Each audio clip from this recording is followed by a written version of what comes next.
My next guest on Talk Music Podcast with Will Dorsey Jr. Friend of mine now since 2014. He plays bass in a band called King 810. So, everybody, put your hands up for Eugene Gill.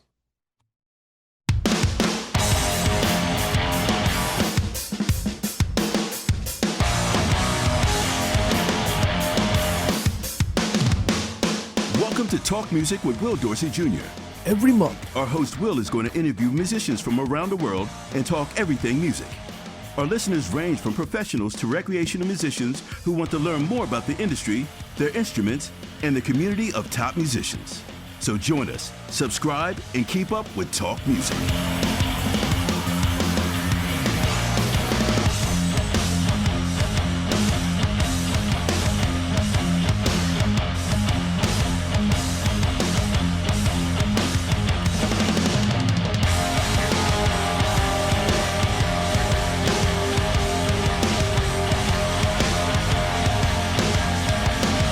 visit us on www.talkmusicpodcast.com.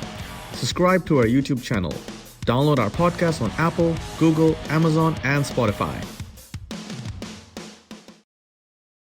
Today's episode is brought to you by our sponsor, eRecord Studio, the new way musicians rehearse, record, and share their eRecord sessions on social media.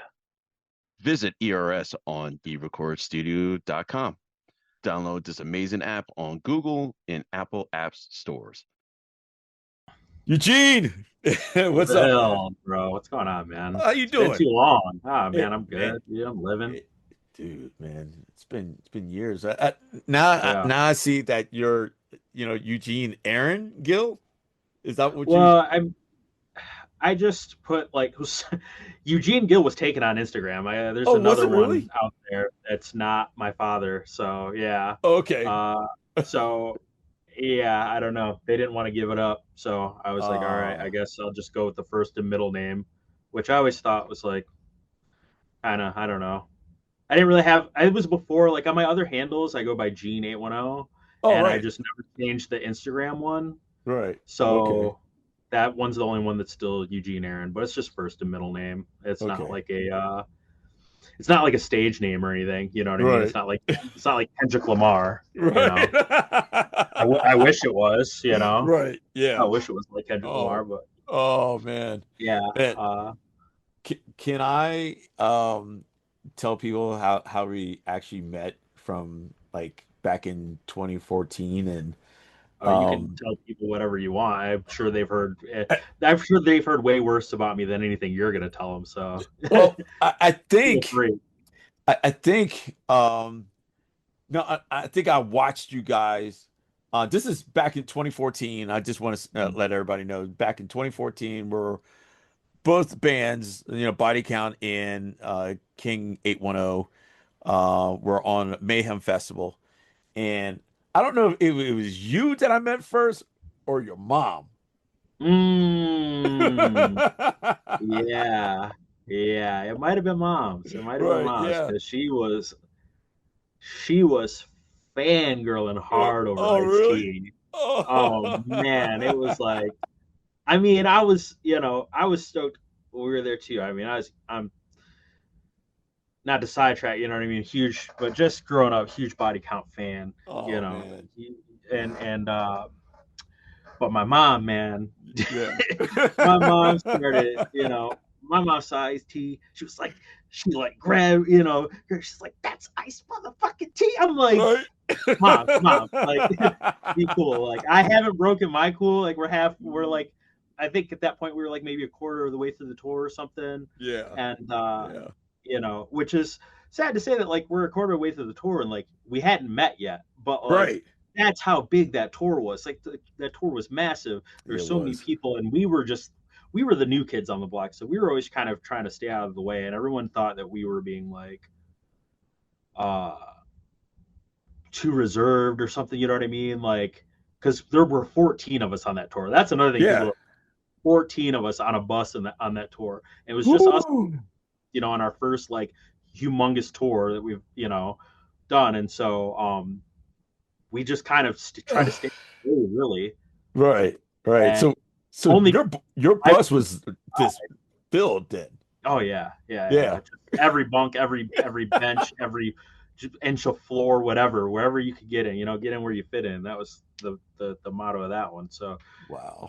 I think the only group that rivaled us in size of just like immediate crew was you guys, Oh man. because you Yeah. guys got, I mean, it's the five of you, uh, Yeah. well, more than that, because Yeah. it's you and it's Juan and it's Ernie and it's uh, Vince and it's Ice, obviously, and Yeah. Ice's son So, and right. Shawnee Sean, Sean, and you know yeah. what I mean, like you. So you guys got as many people on stage as we do, Right. and that was, I think, what eventually led to us meeting was, I remember Ice coming up to us and being like, shit, y'all like a gang or something out here, like, and, yeah, because we're all black. Everybody got King jackets on. Everybody got the same shit on. Everybody got the Yeah. same, everybody got the 810 tattoo on the leg and stuff. It's like, shit, Yeah. y'all like a gang or something out here. And Right. and he starts talking to us, and we're like, we're just, he's like, he noticed how we were moving, Yeah. and Yeah. noticed the kind of similarities and just keeping the crew close and tight knit. Oh And my we gosh. had Yeah. talked to him, and then we kind of started to, all right, we see your crew, we see your guys out, and we speak or whatever. And then eventually, Hmm. you and I spoke, but yeah, Mom's was like really like on it when we were at the Detroit date, bro, because she was like, I don't know if she ever got to meet Ice or not. I know I Oh, introduced her. I know I introduced her to you, yeah, definitely. and she Yeah. always, she always asks, how's Will doing or whatever. But Man, uh, she's awesome. yeah, She is that's awesome, that's oh man. that's number one. See. Her and my grandmother are number one and two, and I don't know who's the bigger supporter, but definitely huge, huge support behind me in doing all this. So that's great, and Man. I couldn't Man. be, I can't be too mad about her. Right. I mean, I'm sure like back when my mom was listening to Ice-T, there's no way she could have ever known that she'd one day have a son who would grow up and play music and tour with him. Man. You know what I Yeah. mean? So I'm Yeah. sure that's got to be a trip for her for sure. Right. Right. It's a trip for Oh, me too. I mean, yeah. trip for me being a kid, growing up and listening to Body Count at an age that I was probably too young to be listening to it, but when I, neither here nor there. Yeah. But how formative that was, man. It's a trip for me too. Dude, man. That's awesome, man. I mean, like if once you talk to speak to your mom again, please tell her I said hello. Oh, Um, absolutely. you I'll know, see you this weekend, actually. oh, awesome. Awesome, Yeah. man. Um, could I get into where, like beginning of King, how'd you get involved with that band? How did that start? So, it really is just David and I have known each other since we were kids, Oh wow. Okay. and when we met, um, we both were just kids picking up instruments and teaching ourselves how to play and wanting to, you know, uh, just wanting to rock. And I met him through another friend, All right. and we always tell this story about how I met him, or I found out who he was, because uh, he was coming to my school. This guy didn't go to my school, but he was coming over to my school during lunch recess, All and right. and talking to this girl who was the new girl at the school, who I was trying to talk to, and I'm Okay. looking out the window at recess, going, "Who is this? Who's this redhead goth dude standing by the tree?" Right. And I'm like, and so I peep game, but then, she's like, "Oh, this is my friend David, blah blah blah," and she's like, "You should come down to the local," which was our little local music scene spot we go to every weekend, and there'd always be shows there every Friday, Saturday, and sometimes on Sunday, and we go down there, Hmm. and I met him and met all these people that were, it was kind of like I was like 15 or 16. It was me kind of finding my place for the first time. Yeah. I felt like, you know what I mean? Like I'm growing up, as as a black kid in the metal scene, I mean, it's just is Yeah. what it is. Surprise to those who don't know, I am black. Yep. I'm of the light skin variation, but I There you am. go. My mom's mixed and my dad's black, so I'm at least 60/40. There you go.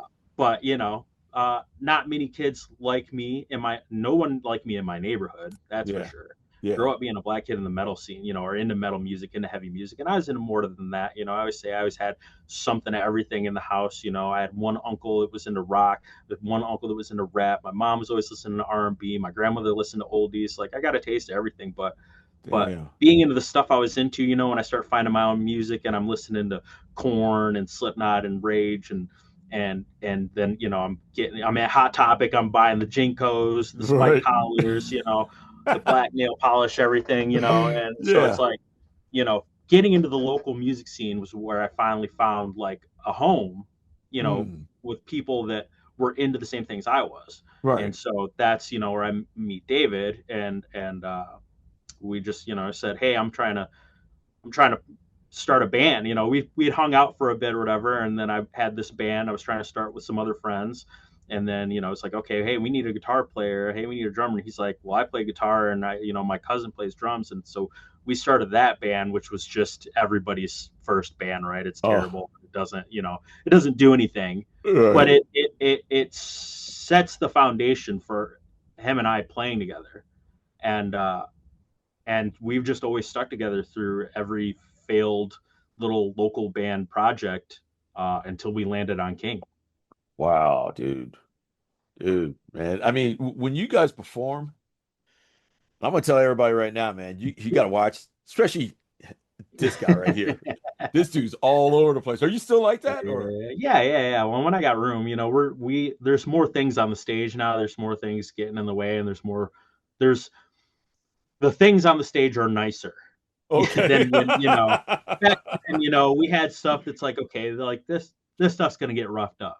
Right. But now Yeah. it's like, shows are, the gear's a little nicer, I'm a little less willing to part ways with with Right. equipment, Yeah. and stuff's getting more expensive. So Yeah. I'm not as destructive. I still try to, stay active, up Right. there. You know, just I think within reason. I think if the chaos gets a little more controlled every year. Right. And I don't know if that's old age slowing me down, but I don't know. Oh. I like to think that it's not, man. I like to think that it's not. Dude, I just did this last tour we did with a knee injury, and I tried to kind of just hide it, Oh. and it's fine now, Right. but it was fresh at the time, so it was kind of hindering my movement. And I'm up there thinking like, man, I look like crap right now.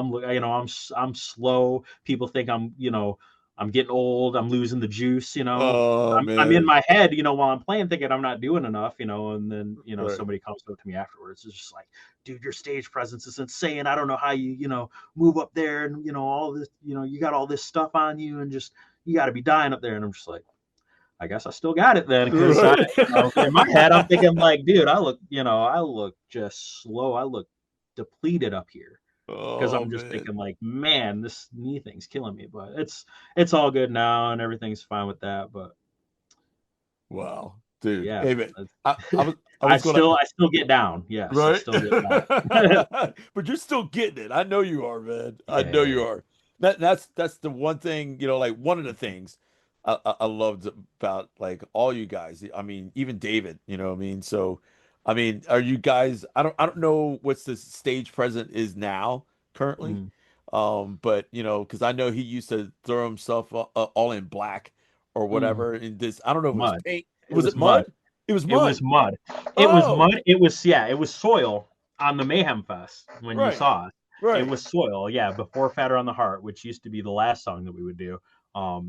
He would go and yeah, there'd be a giant trash can full of soil that we'd have to mix every day, uh, for him to then go jump in, cover himself in mud, and get back up on stage. It was like about a week of that tour before stage manager had enough of our, you know, had enough of dealing with us, and Dude. he, so we started having to put like garbage bag and stuff like tarp, like cover the Oh, stage before yeah. we would go on. Lucky enough, we were the first band on, and we're Mhm. playing at like noon. Yeah. Yeah. We're really doing too much for being the first band because Right. we've got like we, dude, what opening band on a festival stage have you ever seen come out? We got banners, we got scrims, we got uh caution tape, we got Yeah. like 10 people on stage. Yeah. You know what I mean? We got guys on stage with AKs, we got dancers, we Yep. got a guy just in all black with a camera on his face,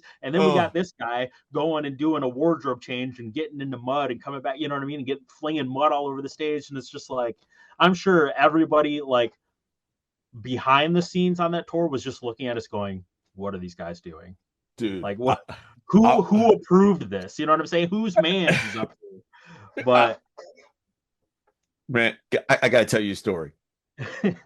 So, me and Eddie, from the singer for Suicide Silence, Mhm. um, we were just like we were both just in awe, really, watching Mhm. you guys. We were like, man, these fuckers kill. Like Yeah. these guys get down. That's what I'm talking about. Like it's like we were both like saying, it's like I love these guys. Like it was just incredible, just watching you guys, but still you guys put a hell of a performance up on there, man. And you guys just came with it, man. I've never seen an opening band ever doing that, what you were just saying, Mm. just doing that. It's like, man, I just want to say thank you, just for shaking things up, man. Like Man. you guys killed it, man. Thanks. Absolutely killed it. So that's just as me being as a fan of you Uh, guys, you know what I mean? yeah. So I'm just saying that. Man, I appreciate that, man. Because yeah, dude, it definitely, I mean, we were, young and just kind of like that was the attitude, right? It's like we're young, we're making a debut to the world mostly. I mean, we had, at that point, uh, we had been a band for 5 years, Oh, and really? King had existed for 5 years at that point. Yeah. Um, Oh, and yeah, people don't realize, yeah, that like we really were out here paying our dues, like because I know a lot of people seeing us kind of pop up on the scene, and and we're on Roadrunner Records, and we're getting the Mayhem tour, and then we're getting the Korn and the Slipknot tour after that, and yeah. people are like, oh, industry plant, industry. People love to say something's an industry plant when they've never heard of it before, and it just kind of comes out of nowhere. But we didn't really come out of nowhere. You know what I mean? Like Right. we were cutting our teeth in the Midwest. We just didn't get anywhere. We didn't have any friends. We didn't have anybody plugging us in to do like tours, where, every other band, you just somebody picks you up as a opening band on a small tour and this and that, and we kind of weren't doing that. Right.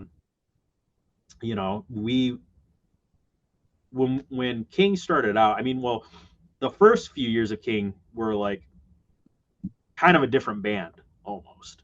And Right. in fact, we did just kind of go by King for the first like couple years until like adding the 810. So the 810 was kind of like a rebranding of the band. And the whole shift of like what we were doing kind of changed. The focus of what we were doing kind of shifted, and we scrapped all the material that we had at the time. Right. Decided, we were taking it in a totally different direction that was more what we wanted to do, because when the band first came out, we were just trying to do what everyone else was doing, which Mm. what at the time was metalcore slash like gent slash proggy, whatever, like just kind of the thing. Everybody listened to, Meshuggah and then Yeah.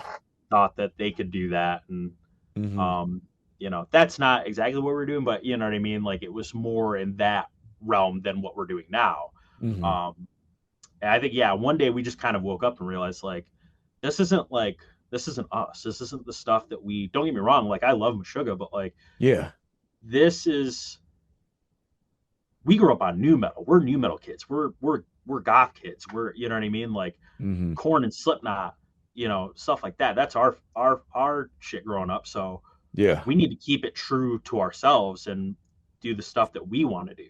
Mm. And so we scrapped it all, and we wrote Brahma and Dragging Knives. and Mm, those were the first two songs of like what would be King as it exists now. okay. Okay. And that was with those other members of the of that band. Were they around that time during that like during the 2014? Was Yep, that they were the that was previous? yeah, the with the two Andrews, yeah, Beal and Okay. Workman. Yeah. Yeah, they were there. I mean, that's what formed the band, was Right. us four. Um, and the initial iteration of the band Right. also had a former guitar player of um, Chiodos, if you're familiar with that band. Oh, okay. Very, big, emo, whatever you want to call it, band, Hmm. screamo. Yeah. Uh, you know, Also friends of ours growing up in the scene and stuff. We started playing with him, so it was like the four of us. We were already playing together, and then Jason, this other guitar player, we start rocking with him. We Yeah. form King. We do the stuff we're doing. He kind of has to split his time between us and Chiodos, and it got to a point where he couldn't do both. Yeah. And at the same time, we're like, we kind of want to you know, revisit everything. And so everything just kind of took a mutual split as it needed to. All right. Um, and we did those songs, what I'm talking about, and then did the Midwest Monsters EP. And Yeah. that was 2012. Oh, wow. Um, Okay. All right. so, yeah, so it was the four of us. Right. And that's the band that you saw in 2014 on Mayhem. Right. Uh, yeah, was us four. And so the four of us were the four original founding members of the band. Yeah. Got you. Got you. Now, what happened to those other two guys, that were in it, with Hmm. you guys? Um, Life, I guess. Yeah. I couldn't really tell you. Yeah. I haven't spoken to either of them since they left the band. Right. It's not and honestly, like, I think at this point for me, like, it's just all right, like, Yeah. it's kind of an indifference. Like, it's not. I don't have like ill will towards them or whatever. They had their reasons for leaving. They had their Right. reasons for not keeping in touch or whatever it is. You know what I mean? Like, uh, I guess if you decide, one day you wake up and realize like it's not for you, it's not for you, and you can't.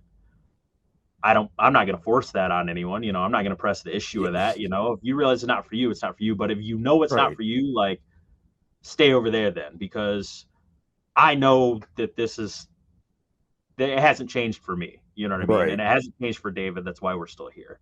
That's Um, good. Like telling them and dudes, get it's out of my way. You know what I mean? Yeah, and like I said, like, it wasn't. I mean, I didn't even have a discussion with them about leaving. They just, they talked to David about it or whatever, and David, told me, hey, like, so and so's like said they're done. Like, all right, well, what's next? You know what I Right. mean? And that's always been like the attitude. Is not like dwelling on like, we're not gonna make some big uh press release or whatever about it. Yeah. Like, we're just not, you're not going to hear about how so and so left the band. Like, you're just going to see us pop up at the next show, and it might look a little different, Right. but Right. it's still going to be King, and it's still, as far as I'm concerned, it's still going to be me, and still going to be David at the end of the day, because we're not going anywhere. Right. You can only know for certain with yourself. People are unpredictable. You never know what's going to change in someone's lives. Hmm. I think I know David well enough at this point. Spent the majority of my life with this guy. Yeah. Neither of us are. This is what we're here to do. That's awesome, man. Um, I But was. Oh, sorry. Yeah, oh, just go ahead. Go just to finish, just to finish on that. ahead. Just to finish on that thought. Yeah. They. I guess I am just gonna be done with it. I Right. thought I had more to add to it, but I was just like, Uh, you know what? I don't. Nothing more needs to be said about it. They, r- they made the decision, and I wish them the best. I hope that they're happy with the decision that they made, because me personally, I don't think I'd be happy with it. I think there'd always be something that'd be like something calling me back to yeah. this, the music, because as far as I know, neither of them are doing anything musically. Oh, really? Okay. So it's just like, um, to just give it up completely like that, Yeah. I don't know. Wow. I couldn't. Right. I couldn't do it. I couldn't do that either. But I Yeah, mean, I haven't spoken to them in years. yeah. And kind of lost touch after Mayhem Fest. So maybe in 2015, maybe, Hmm. like this, like texting like you and the other two Andrews, or whatever, like maybe happy birthday or something like that or whatever. But nothing, I haven't talked to him after that at all. So Yeah, I mean, I've been in contact with you, mostly, yeah. compared to anyone in your band, but oh, um. I wanted to go back also during the touring. Um it was because I know you guys were like kind of to yourselves Mhm. on that tour, but for me, like uh me even getting the pleasure of even getting on your guys' tour bus was cool Hmm. for me. It was cool. Yeah, yeah, I haven't yeah, seen, I don't know, like you told me, I think someone else told me on your crew is that we don't allow anybody really up on our tour bus at all yeah, you yeah, know. Um, but for me, it was like, man, you guys were just cool dudes, for yeah, me, you know what I mean? yeah. So, but thank you, man. Oh, Appreciate it, yeah, dude. man. No, of course. Thank you. I mean, it wasn't like just it wasn't like this thing where it's like, oh, there's top secret information going on in here. You can't be exposed to this. You know what I mean? It was just kind of like I think we were just constantly trying to do damage control. We got a crew of 14 people that are all people who don't have any sense about them. You know what I mean? Like Yeah, none of these guys have ever been on a tour before. yeah, Literally the way it worked was like we were scraping it as a local band, like just doing our thing, whatever. We were kind of just in like this in our own corner of the country, even though right. we're in the Midwest, so we're not in a corner, but like just in our little pocket, whatever, just doing our thing and not really going outside of that. You know what I mean? But somebody one day, finds out about us, finds Hmm. EP, decides they want to give four kids from the slums a record contract, and we're just like, all right, well, we need to not fuck it up, basically. Like, Right. and at the same time, we feel like nobody gets an opportunity out of Flint. There are no opportunities in Flint. Like nobody gets Mm. out. So now that we're getting this like chance, Yeah. we feel like we got to put everybody on. Yeah. And so the entire crew, everybody's got these awesome crews on the tour with Mm. like techs that have been in the game for years and years, whatever. Yeah. Our entire crew was just our boys. All our Yeah. techs were guys who had never even touched an instrument besides maybe one guy. Right. And Right. everyone's learning this shit on the fly, Yeah. you know. But it was like I we'd rather do that, you know what I mean? I'd rather pay my boy and put him on and show him the ropes and show him what to do, you Yeah. know, and maybe build a career for him in that uh other than just bringing on somebody that I don't know, because then you got to add somebody in. There was one dude in the crew. There was one dude in the crew who was not like with us, as in Right. like didn't grow up with us or anything. You know what I mean? And it Yeah. was our tour manager. Oh. This dude named Nick Clark. We call him Fry, and man, we put that guy through hell. Oh, did you Uh, really? yeah, he's like a great, like nice guy. You know what Yeah. I mean? And it was like his first TMing gig, Okay. and good lord, we made his job hell. Uh, Oh, man. but I mean, you got to be in charge of 14 hood rats who Right. don't know any better. You know what I mean? Like, Right. so the not letting people on the bus was like, well, one, we're over capacity at all times as it is anyway, Yeah. Yeah. and for two, I think we're mostly just trying to keep our guys in check and not have anybody do anything stupid. So it's just like it it was a cage for the animals. You know what I mean? Right. And it was just Right. kind of Right. like, Right. and we got a sign up front. Do not feed the animals. Like, Right. that's kind of just that was kind of the vibe in there. Right. But you know, we hung out with somebody enough, and it was Yeah. cool with them, like you or this was besides silence guys too. You mentioned Yeah. Eddie. We were on Gar's podcast too. That's right. I forgot Besides about so that. Yeah, just Yeah. Garza had a funny story about getting kicked off the bus as well. All right. Yeah, so he tried to get on, and our bus driver shut him down at the door, and Oh that was just man. how it was, man. Because everybody knew, this shit could just like when you grow up having nothing and you finally get something, you Yeah. you you hoard it and you covet it, and me personally, I looked at all the things that we were doing up until that point and how many times we could have potentially just ruined everything Yeah. with anything we were doing in our lives. Mhm. And I was really like, we're not gonna fuck this one up. Like Yeah. this is the chance. Like we're not gonna ruin this. And Yeah. anybody who's like on their way to ruining this or has a you know what I mean, like possibly fucking this up, like they're gonna have to deal with me. Yeah. And that and it came to that a few times on that tour. Oh And wow. that's another reason why, you know what I mean? Like we didn't let too Y- many y- people on the bus because we had to go handle some business on the bus a couple times. Had to Wow. have a Okay. few little sit downs on the bus. So Right. it's Yeah. that's it was it's what you got to do, man. It's what you Yeah. got to do. You're finally given a chance. Man. Can I ask, like I hate to ask this question, like of course we're all in metal. Mhm. What kind of genre would you put, like what type of metal it is? Oh, Like for King, you know what I mean? uh, How would you well, describe it?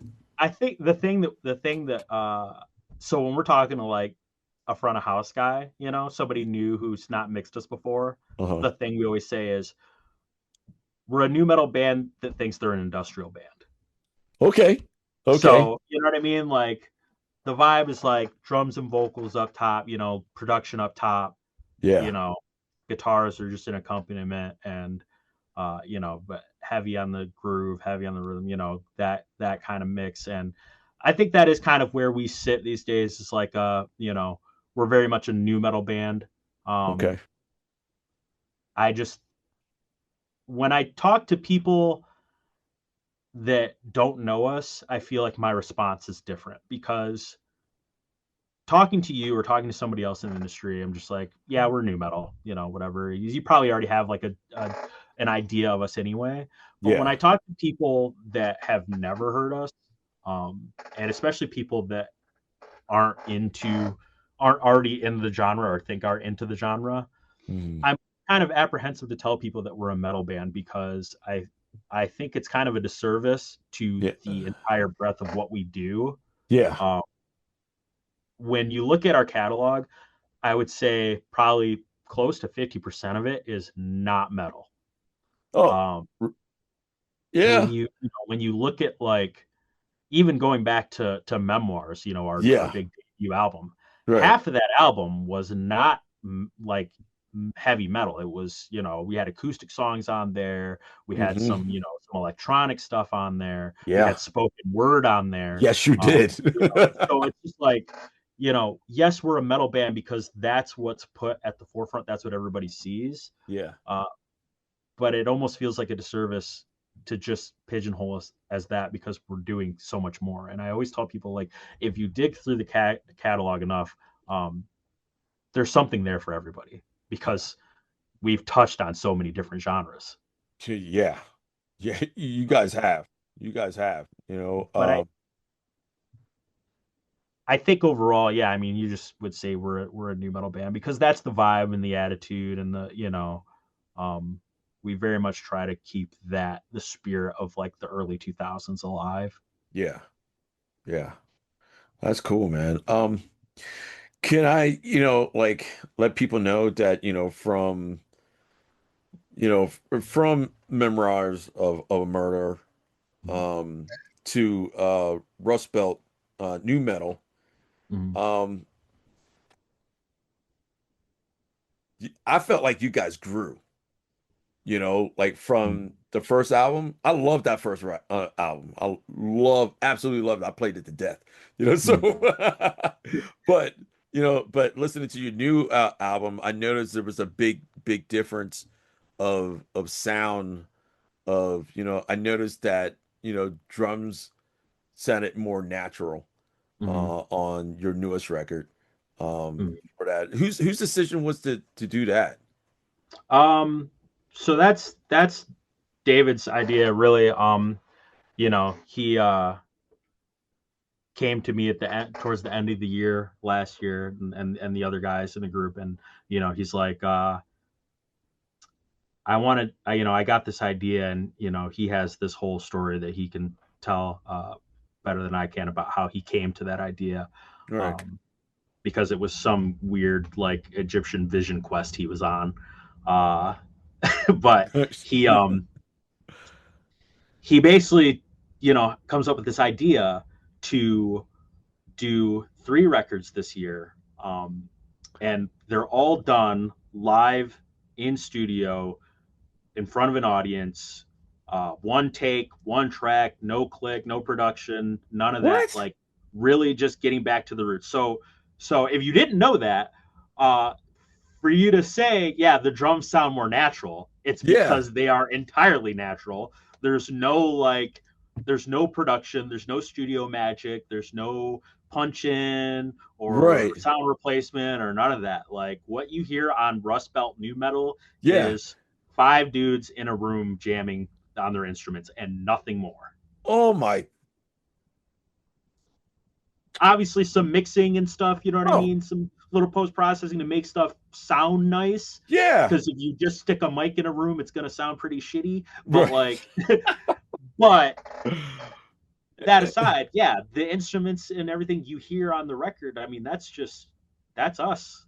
That's just us, and it's raw, and that was by design. It's very raw. It's very, primitive, and we were trying to, like I said, capture that feeling of early 2000s new metal. Dude, Going back to Rage, going it, back to Korn, it doing it how they did it. I was Yeah. just about to say that because Oh it yeah. reminds me of that rawness of how they played on those records like that. Mhm. And it doesn't sound super produced. Mhm. And I think for me, like even, did you do Generation Pain? Did you play bass on Um, that? I did not. You did not. Okay. Okay. No, no. Josh Schroeder wrote that along with um, him and Morgoth and David and Taylor. They like that was like their thing. You know what I Right. mean? Okay. Um, Okay. so not on that one. Right. Okay. All right. I was just saying still, like the way you guys play on this, and it sounds like for me, since of course I'm going to pick out the drums, of course, you know what Mm-hmm. I mean, and your bass playing, because I just noticed that there is you can feel the energy more Mm-hmm. in this record compared to going back, or in between because I listened to all those other records you guys did too. Mm-hmm. Um, I'm just saying there's you can hear that energy in the music right now Mm-hmm. in Rust Belt. Yeah. So the thing about Generation Pain is that Generation Pain is um, like a separate single from Rust. It's not on the record on Oh, Rust New Metal. Yeah. right. So I'm sure it's getting confusing because we're just like blowing content out of our ass this year. But like Rust Belt New Metal um, was recorded, and then Generation Pain is like a separate single from Rust Belt New Metal, like in between. Okay, Um, okay, okay. so that's why it's Generation Pain sounds a little different too. You know what I mean? Like Yeah, because yeah. that was the vibe of that record, or that song Okay, when they were doing it. You know what I mean? It's right. um like I said, like Josh wrote it and Josh, tracked it in his like studio in his space, and it sounds like his production. You know what I mean? Yeah, Um, the Rust Belt thing is, yeah, it was a totally separate session with the rest of us, like doing that thing. So they're gonna sound notably different. right. Um, still have that like vibe, still have that energy. Yeah, for sure. But Eh, can I ask, like your writing process? I mean, like, do you guys, I mean, did you write all the music first, or did David have lyrics already? And you uh, guys put it on the music over top of his lyrics. so it always kind of changes, I feel, and like the way we used to do things, um, you know, were very lyrics first, Right. um, and a lot of that stuff too, you can kind of see in like Josh and David working together, because they have written the majority of King's stuff. Yeah. Um, Together, and a lot of it will start with David. And it may not be vocals, it may be a theme or a Yeah. color or some kind of reference. We do a lot of like looking at movie soundtracks, Oh, damn. movie scores and Okay. stuff, to kind of try to capture that kind of vibe, Yeah. especially with a record like La Petite Mort, Mm-hmm. um, very heavily influenced by like movie soundtracks. Um, Mm. Lost Highway soundtrack, stuff like that. Uh, and this record, I guess, is kind of a mix. Right. Um, his idea for the record, or his idea for doing these records this year, was everybody in the band write 10 songs. It's individually. Okay. Okay. And then just kind of come together and see, who's got what. Because, at that point, you've got at least 40 songs. We're trying to do 3 records this year. So it's a good start on, building on stuff. But you see, all right, well, we like this song and we'll put something to this. So some songs did start with like David just sending like a cappella voice memo. You Yeah. know, he might have an idea for a part and he might be tapping out of tempo or something while he's doing a little vocal thing. Mm. And then some things, might be, it might start. I might have uh, started it, or the drummer, or the guitar player. Um, so it kind of changes now that you have more heads in the writing room, I Yeah. guess. You know what I mean? Um, Especially for stuff like this, the Rust Belt new metal, because there's still 2 more to come after this one that's already out. Oh, are you Um, serious? yeah, so There's there's there more? there are 3 records. There are 3 records that'll be out this year. So Rust Belt 1's already out.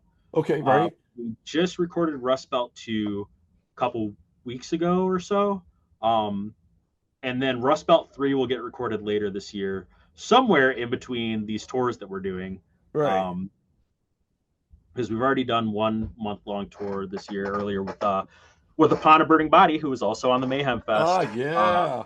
So yeah, it's been a lot of reunions this year. Well, that's We cool. did that tour. We got another tour next month in Okay. Europe, and then we're working on something else later this year, uh, along with some shows that we're doing in Michigan. But um, the 3rd record will get recorded around that time. But like I'm Right. saying, like we're doing 3 records, so um, there's a lot of, we're kind of just going about it however way we can, rather than just like sitting there and being like, okay, like we're gonna do it like this one way. And you can kind of see it in uh, Rust Belt. The first record I think feels very cohesive because most of those songs, um, JP, our drummer, had written like himself. So it's kind of Right. uh, there's a certain style there, Yeah. and you can hear like that going into like this second record. Okay. Um, but I think the second record it's really diverse in Mm. sound, Right. because there is like the heavy stuff, but there's some lighter stuff, and there's some grungy stuff in the middle there. That Okay. So here's what happened actually. Okay. All right. All right. Uh, I'm we interested, were man. writing. I'll tell you how this writing process was going. Okay. We were writing the story, or writing the we were writing the record on tour, um, on this last tour we did with Upon a Burning Body, Okay. because we had just recorded Rust Belt 1 like before we left, I believe. I can't remember the timeline really, but we did Rust Belt. We were doing the tour. We've got to do Rust Belt 2 when we get home. So we're riding on the road. And, every day I'm like in the van or in a green room or something. And I've got, got my guitar and I'm playing on a little practice amp, recording little voice memos, trying to come up with songs. And I'm, thinking like, okay, Rust Belt 2, we're just going to keep going on this heavy train, whatever. And then I start writing riffs and they're just like these spacey, grungy riffs. And I'm like, and we're just we're not ones to get in our own way when it comes to music. We're not going to sit and be like, I got to write a heavy song or I got to write a folky song or I got to write, you know what I mean? Like we're just going to write and whatever comes out is what comes out. And it's either, it either passes the vibe check or it doesn't. But everything I was coming up with just sounded like grungy. And I was like, I don't know why I'm in this mode. So and I'm like, I'm like, you guys might not be feeling this shit at all, but this is where I'm at right now. And, right. And, and then come to find out, David's been driving the van at night and blasting Alice in Chains and Stone Temple Pilots while I'm sleeping in the back with my head like right next to a speaker. Right. So I'm just getting like this subliminal drilling of like 90s grunge just deep into my brain. Dude, there's nothing wrong with that. Yeah. And I'm like, I cannot for the life of me figure out why I keep writing like these grungy riffs. So, but we were all on the same page with it. So that's cool, and Bryce, our guitar player now, he was on with it too. So some of this record, a little grungy, and I think we set the tone already with the first record, like, new metal's here to stay sort of thing. You know what I mean? Yeah. Like, this is, kind of going back to our roots. Like this record's very much about like who we are, where we're from, like, kind of how we came out, 10 years ago. Yeah. And kind of made this like bold exclamation of like, this is where we're from and what we're about. Right. Kind of the same thing here, but as awesome, as it is to be doing 3 records in a year, there's no need to do the same thing 3 times in a row. So then people just get bored of it. Right. Oh, and I always say like, if you like the first record more than the second record, first one's still there. Keep listening to it, so that, with anything, like, you don't like the direction that we're going with something and you like the old stuff, it's not going anywhere. You can still hear it. We'll still be playing it live. It'll be all right, but you should expect some growth and evolution out of any artist you enjoy, because that's the point, right? That's exactly. Yeah. No, the point is growth and to branch out and experiment, and that's the beauty of music, is it can take you anywhere. Exactly. So why be afraid of that? Why fight that? Right. And that's kind of the outlook there. So it's still, but I think it still fits. There was a moment where we're kind of questioning does this still fit the new metal vibe? Yeah. And I say it does, because I mean, new metal, lots of early new metal is rooted in that grungy sound, or kind of carried over into it. Because I mean, you would call Stained a new metal band, right? Exactly. Yeah. But like, listen to those songs. Listen to Stained, very grungy. Mm-hmm. Very. Very, very Pearl Jam influenced, So it'll be all right. Man, this leads me up to my next question for you. What were you listening to when you were a kid, when you were coming up playing bass? Oh, so, well, it's an interesting question to answer, because I didn't grow up playing bass. What? I started playing guitar. I am the stereotypical failed guitar player turned bass player. It really wasn't that. It was just like, David and I, it was always like, if one of us joined a band, we were bringing the other one in, right? Yeah. And so when when we're starting this band, the members of this band came from another band that we had, growing up, and joining that band, it was just kind of like, he's like, hey, I'm going to join this band and we need a bass player. Do you want to do it? And I was just like, sure. And I like took this brand new guitar I had just bought, Oh, saved my money up and bought this guitar like a week before he asked this. And I oh take it back man. to Guitar Center and trade Right. it all in for bass stuff. Right. And then that was it. And I was like 20 years old. So I didn't grow up as a bass player. Oh, Uh, okay. but that's not to say that I didn't grow up like noticing bass Right. players. You know what I mean? Like, and I've always, I grew up. I mean, I grew up on so many different things. I grew up on Metallica. Right. I grew up on at a very young age, Metallica, Slayer, Right. like Megadeth, like the big four, like my like that. Black Sabbath, like War Pigs is like one Yeah. of, just was talking about this yesterday because, Mm. rest in peace, Ozzy Osbourne. Yes, sir. Um, Yep. I was talking about War Pigs is one of my first memories as a child of like music, just in general, you Wow, know, man. but especially, heavy music. I remember, dude, like 3 or 4 years old, loving that song. Yeah. Um, so, we talk about like influences for bass. Hmm. Still, I think even without like being influenced in a way of like, oh, I grew up like listening to this and wanting to like emulate like they're playing. Like I obviously always took a notice to like Tim from Rage Yeah. and Ryan from Mudvayne Mhm. and Paul from Slipknot, dude. Like Oh and my and gosh. Paul growing up, at least when we were younger, I felt like wasn't getting enough credit. Oh, it's Um, no and question about it. until I realized, yeah, that he was doing a lot of the writing in the Oh, early Slipknot days. Yeah, dude, like the first, like especially like self-titled in Iowa, yeah. like Paul was writing a lot of those songs, and that made me like look at myself differently as like a bass player and my role in the band because everybody just kind of thinks like the bass player, especially in metal, is just you're just kind of there Yeah. and you just fill in where it needs to, but you don't, what I mean, you come in last, you know what I mean, like Yeah. you're just the last thing, and uh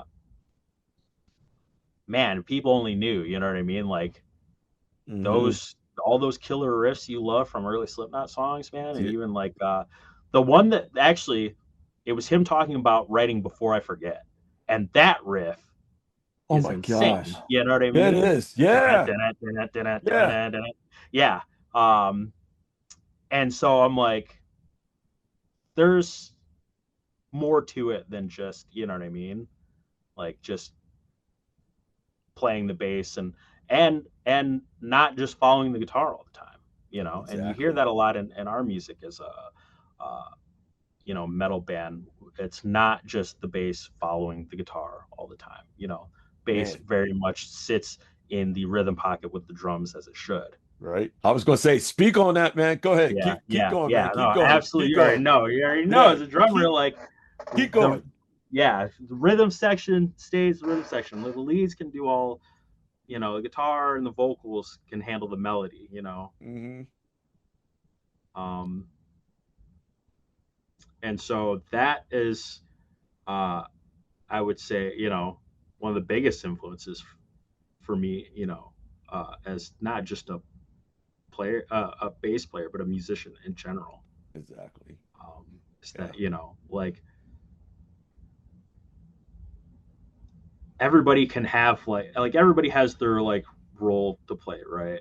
Yeah. But just because your instrument is the bass doesn't mean that you are just relegated to playing the bass. Like if you've got ideas, man, get them out there. Exactly. Exactly. Man, I'm like that. I'm kind of like that person in body count like that. Mm-hmm. Um, People didn't know I could write. Yeah. And of course, like on my second record with Body Count, um, we were going through songs, and we were taking songs from other people too. Mhm. And like they would submit some songs to us or whatever, and we were going through it, just some of the riffs, like, man, we need a different riff or whatever. And of course I came up with a couple different riffs, and our producer, like, and I don't know how to play guitar. I know how to sing it, Mhm. and I sung it in my phone, and I just started playing them different riffs. I was like, oh, I like that, and I like that one too, and kind of built the song with me. And like that was for No Lives Matter, for Body Count. And I remember we were recording that song, Mhm. and Ice was like, "Oh man, like, because we had all these group of songs and we needed a few songs more, and I submitted in that song, and I put down drums or whatever, and Ice asked, "Who written this song?" And Will's like, "Oh man, your drummer did," Mhm. and he just looks at me, and go like, Yeah, right. and he's like, "It's all right." Right. All right. I Yeah, you were love Ice, feeling it man. till you saw it. Right. You were Right, feeling it yeah, till you it's found all out who right. wrote it. You're like, "Ah, I Yeah, guess. I it's all right. guess." But You know? yeah.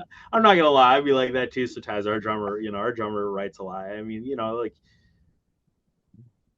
he's young too. You know what I mean? So Yeah. it's just like I'm always just like, you know what I mean, young guy, whatever. You don't know nothing yet. You know what I Right. mean? But being a hater, you know what I mean? But really, he does have good writing chops, and Right. that's the thing, man. Because not every player is a writer, Yeah. and not every Yeah. writer is a player. You know what I Exactly. mean? Yeah. Um, and so to be able to do both, man, and to be able to do both at a young age, man, yeah, I mean Mm. it's something special. But we got to bust his ass still, you know what I mean? When he's showing us a part or whatever, and we're just like, oh yeah, here comes that single string bullshit, you know what I mean? Like, bro only knows how to play on one string, you know what I mean? And he'll play the fuck out that string, all up and down every note on that string. But it's good. But he can write, you know what I mean? But he has the mentality to write. Yeah. So Yeah. he he you get the idea, you know what I mean? When it Right. lands in the guitar player's hands, they might switch it up, they might transpose it, they Hmm. add the riz to it and everything and make it, you know what I mean, make it the finished product. But Right. the idea is there, and the ability to convey that idea is Right. important, you know. Yeah. And so, while I gotta bust his balls, the drummer can write. Right. The drummer Right. can write, But and hey, but I do understand what you're saying about bass players. yeah, Like, you guys can write too. And I yeah. didn't know Paul, did all that in Mm. Slipknot, because I thought it was, of course, Mick and, Joey.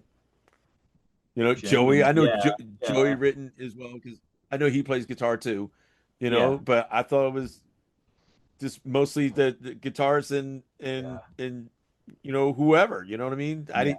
I didn't know Paul And you written all that. you think that I think a thing that will make you think that, or make most people think that, is that Paul's parts were not crazy. Right. His bass Yeah. parts, not crazy stuff. You know what I mean? Like, uh, very just rhythm, being a rhythm player, sitting in the pocket. You know what I mean? Like, Oh, keeping that groove going, and that is smart bass playing. That's you know, and not to say that the flashier bass players, are not smart players. right. You know what I mean? Because you Right. look at somebody like Ryan Martini. I mean, he's Mm. all over the place and Right. phenomenal, and he's a bass genius. Yeah. But Yeah. you kind of have to just know what the song calls for. You have to know, you know what I mean? You have to read the room as a bass Yeah. player at all times. You have to read the room. And Exactly. I've realized that even with myself, I find that like the songs that I write, the bass parts are Yeah. way more simple than if I'm writing a bass part to something somebody else wrote. Oh, If I'm writing, okay. if I write a guitar part, Yeah. I feel like I write like the simplest bass part to accompany it. Yeah. But then like if somebody else like is writing a guitar part, like there's an example, like there's one of the new songs that has the verse is just kind of like a little soft guitar lead, and I was just like, this needs a little more, and I start, you know what I mean, just start kind Yeah. of riffing on the bass, Hmm. underneath it. But I feel like, when I'm like, if I write the thing as a whole, I'm just like, I hear it differently, I guess. Right. Yeah, man. I'm glad you touched up on that, man. Thank you for doing that, man. Yeah, Like man. explain. They gotta You guys they got a gotta side. know. They have to know your stuff. You know what I mean? Yeah, Because they gotta know. I talked to my brother. My brother's also a bass player. Mhm. It just seems like bass players just get no love. And you know what I mean? And it's just And a big mistake that musicians need to know that, bass player has everything to do with that song. It's the low end of yeah, that song, man. And it's there. You don't know it or not. If it was out of a it song, was not there, you would know it's not there. Yeah, for exactly. sure. Yeah.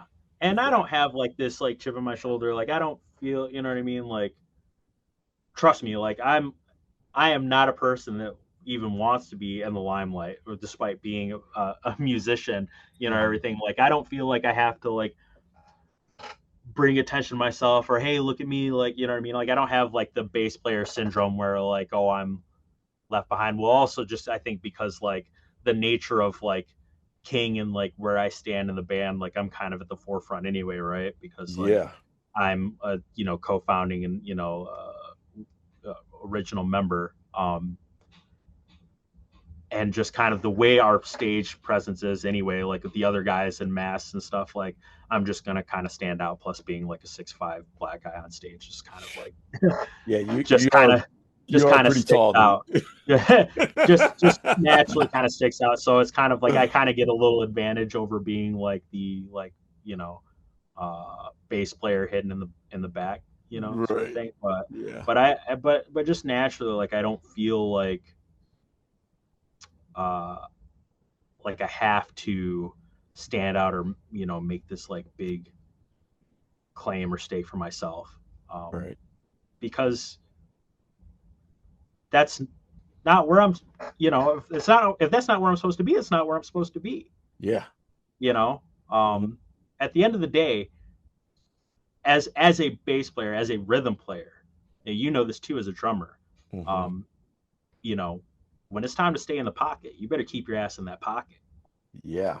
You know what I mean? Like Yeah. it ain't about you. It Nope. ain't always gonna be about you. It may not ever be about you. You know what I Exactly. mean? You may It's get your little moment and you get to show your ass here and there, but like right. you get your ass right back in that pocket. And that's what's going to do the song the most Mm, justice. And that's where we're at, right. that's where we're supposed to be. And you just know in your head, like, I'm holding this shit together. You know what I mean? Right. Because Yeah. if I wasn't here, this shit's going to hell. Like this shit's falling apart. You know what I mean? Ain't no rhythm, ain't nobody dancing. You know what I mean? If It's you just put a guitar up on that stage, right. not one person on that floor is dancing. Hmm. But you put just some drums up there, Yeah. you add a little bass to that, Yeah. that's all you need. Yeah, man. Dude, I was gonna ask you, man, real quick, like what else were you listening to besides this heavy like metal, man? What else Oh, were you listening to? Like that well, influenced your bass playing what it is now? yeah. Because man, because you got some pocket. Like Yeah. A lot of rap and R&B stuff, you know what I mean? Like, and I think that's probably where that comes from. It's just because rap bass line or R&B bass line is, yeah, will be just very repetitive and not, we're used to listening to metal and parts changing every 8 bars and right, not going back to it. You know what right. I mean? Yeah. Like, you listen to R&B bass line. Hmm. You're hearing that one bass line the entirety of the song with a few little variations here and there just for flavor. Right. But Yeah. like that like motif you're hearing the entire time. And I think that's, listening to like, growing up and, even just as a kid, hearing my mom listening to like Erykah Badu There you and go. hearing Yeah. those bass lines, you know what I mean? Woo. Yeah. Yeah. Yeah. Like something smooth like that just Mm-hmm. boom, boom, boom, boom, boom, boom, boom, boom, like Yeah. that's all you need. Again, that's all you need. It just has to be there. I Right. find a lot of times, I find myself like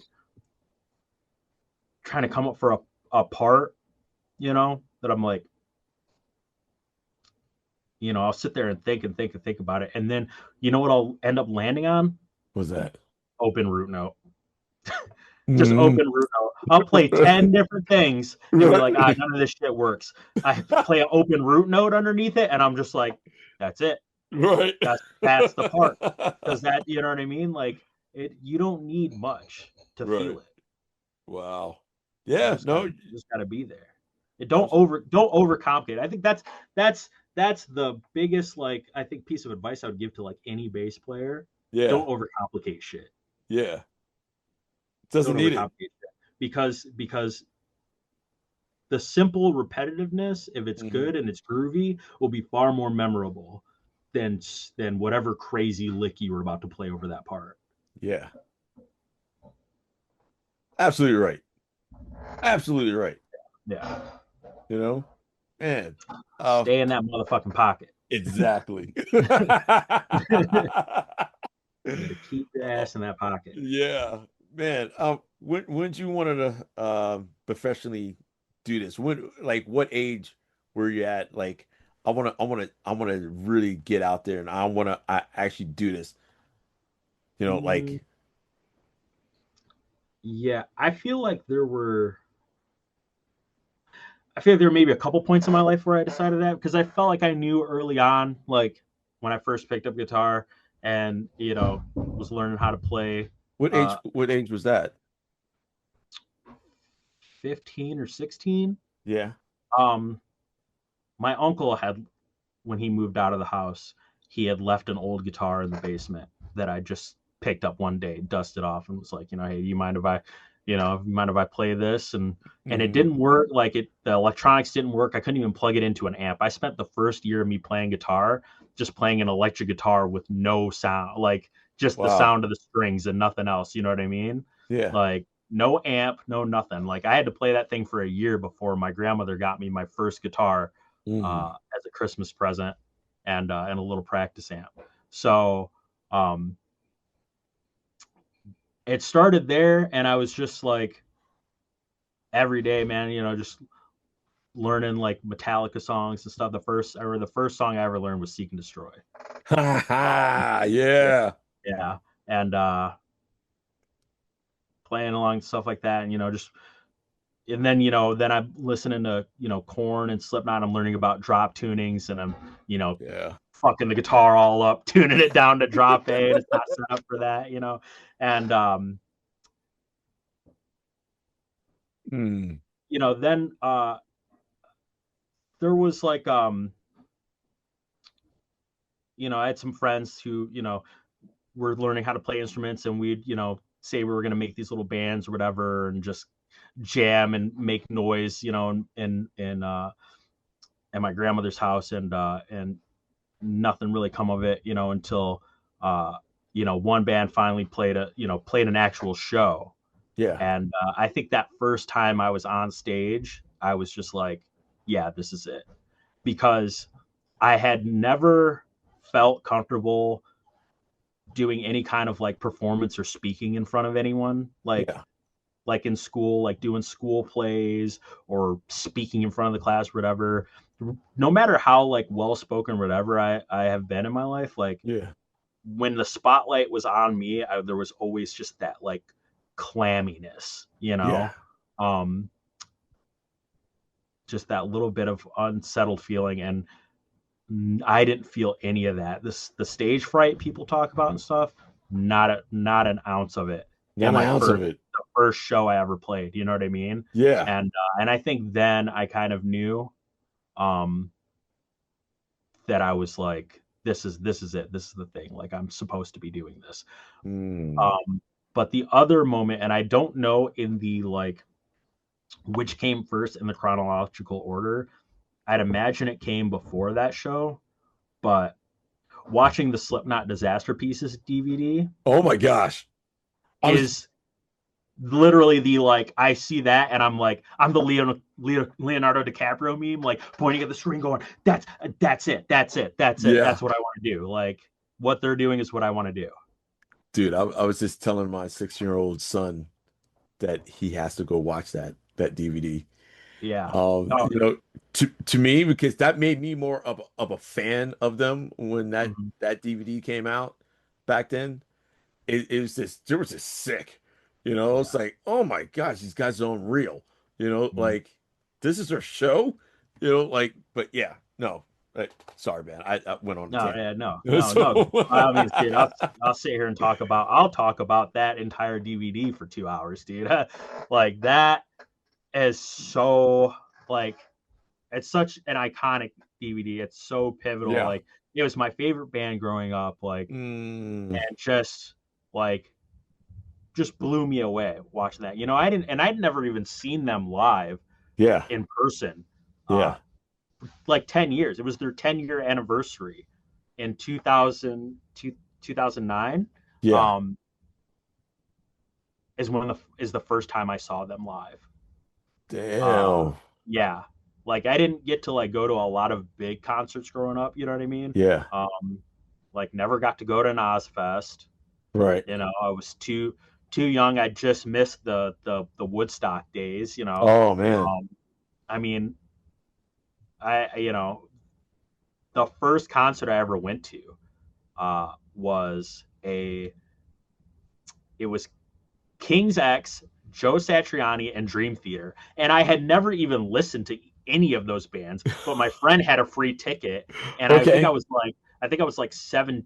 This was like my first like big concert. No, I wasn't 17. I was like I think I had been like 16 Mm, ish. I don't know. mm, That was like my first like not local show concert I ever went to, right.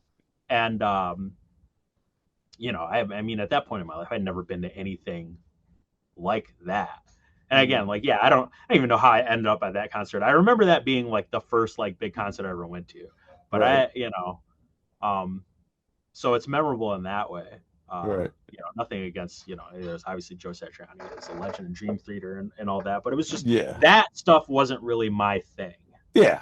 Um, It's not for everyone. my thing growing up was the new metal. It was at that point, I grew up.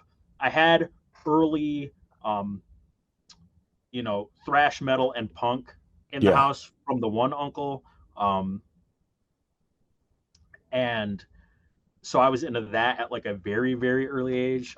Rancid is another big one. Damn. Um, so that's another heavy bass influence, honestly. Yeah.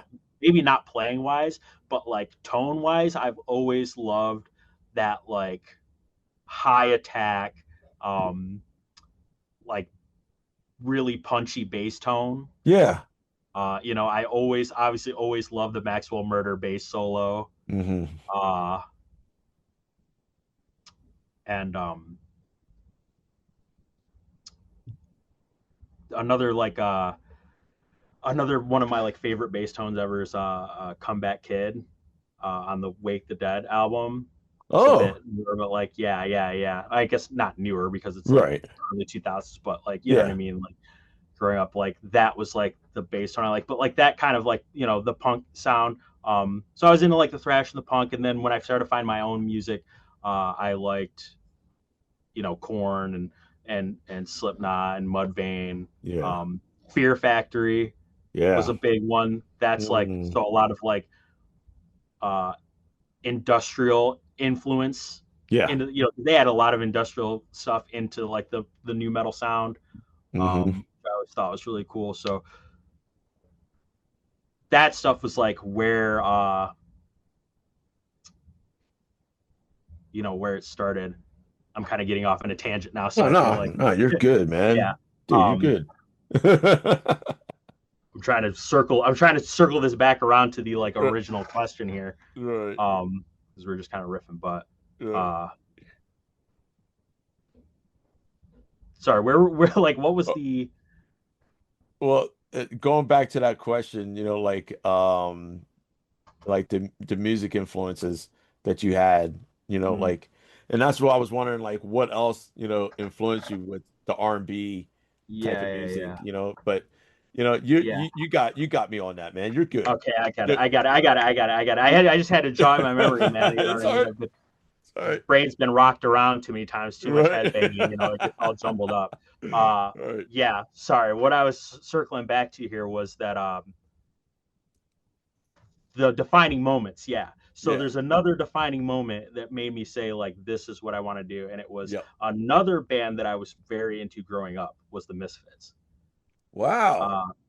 Yeah, very huge into Misfits. When I found that band, and I don't know how old I was probably like 13 or 14, I think, when I like Yeah. started listening to the Misfits. Yeah. Because it wasn't something like I really heard a lot when I was like a young kid with all the other stuff I was hearing. But Mm-hmm. when I found it, I don't know why, it's just like I just gravitated towards it, and I really liked that band, and I got to see they were on the Misfits All Stars tour. So it was like after Danzig had left the band, and it was after Michael Graves had left the band. Like it was like all these like all the stuff that I was listening to that I got into. It wasn't that, but I still got to see like Jerry Only and Des Cadena and Marky Ramone like play together. Mm-hmm. So the story of this is I go to this show with the same friend that I went to the Dream Theater concert with. Oh, So okay. there's a huge juxtaposition there, right? Right. And we go to this show, and we're in the crowd.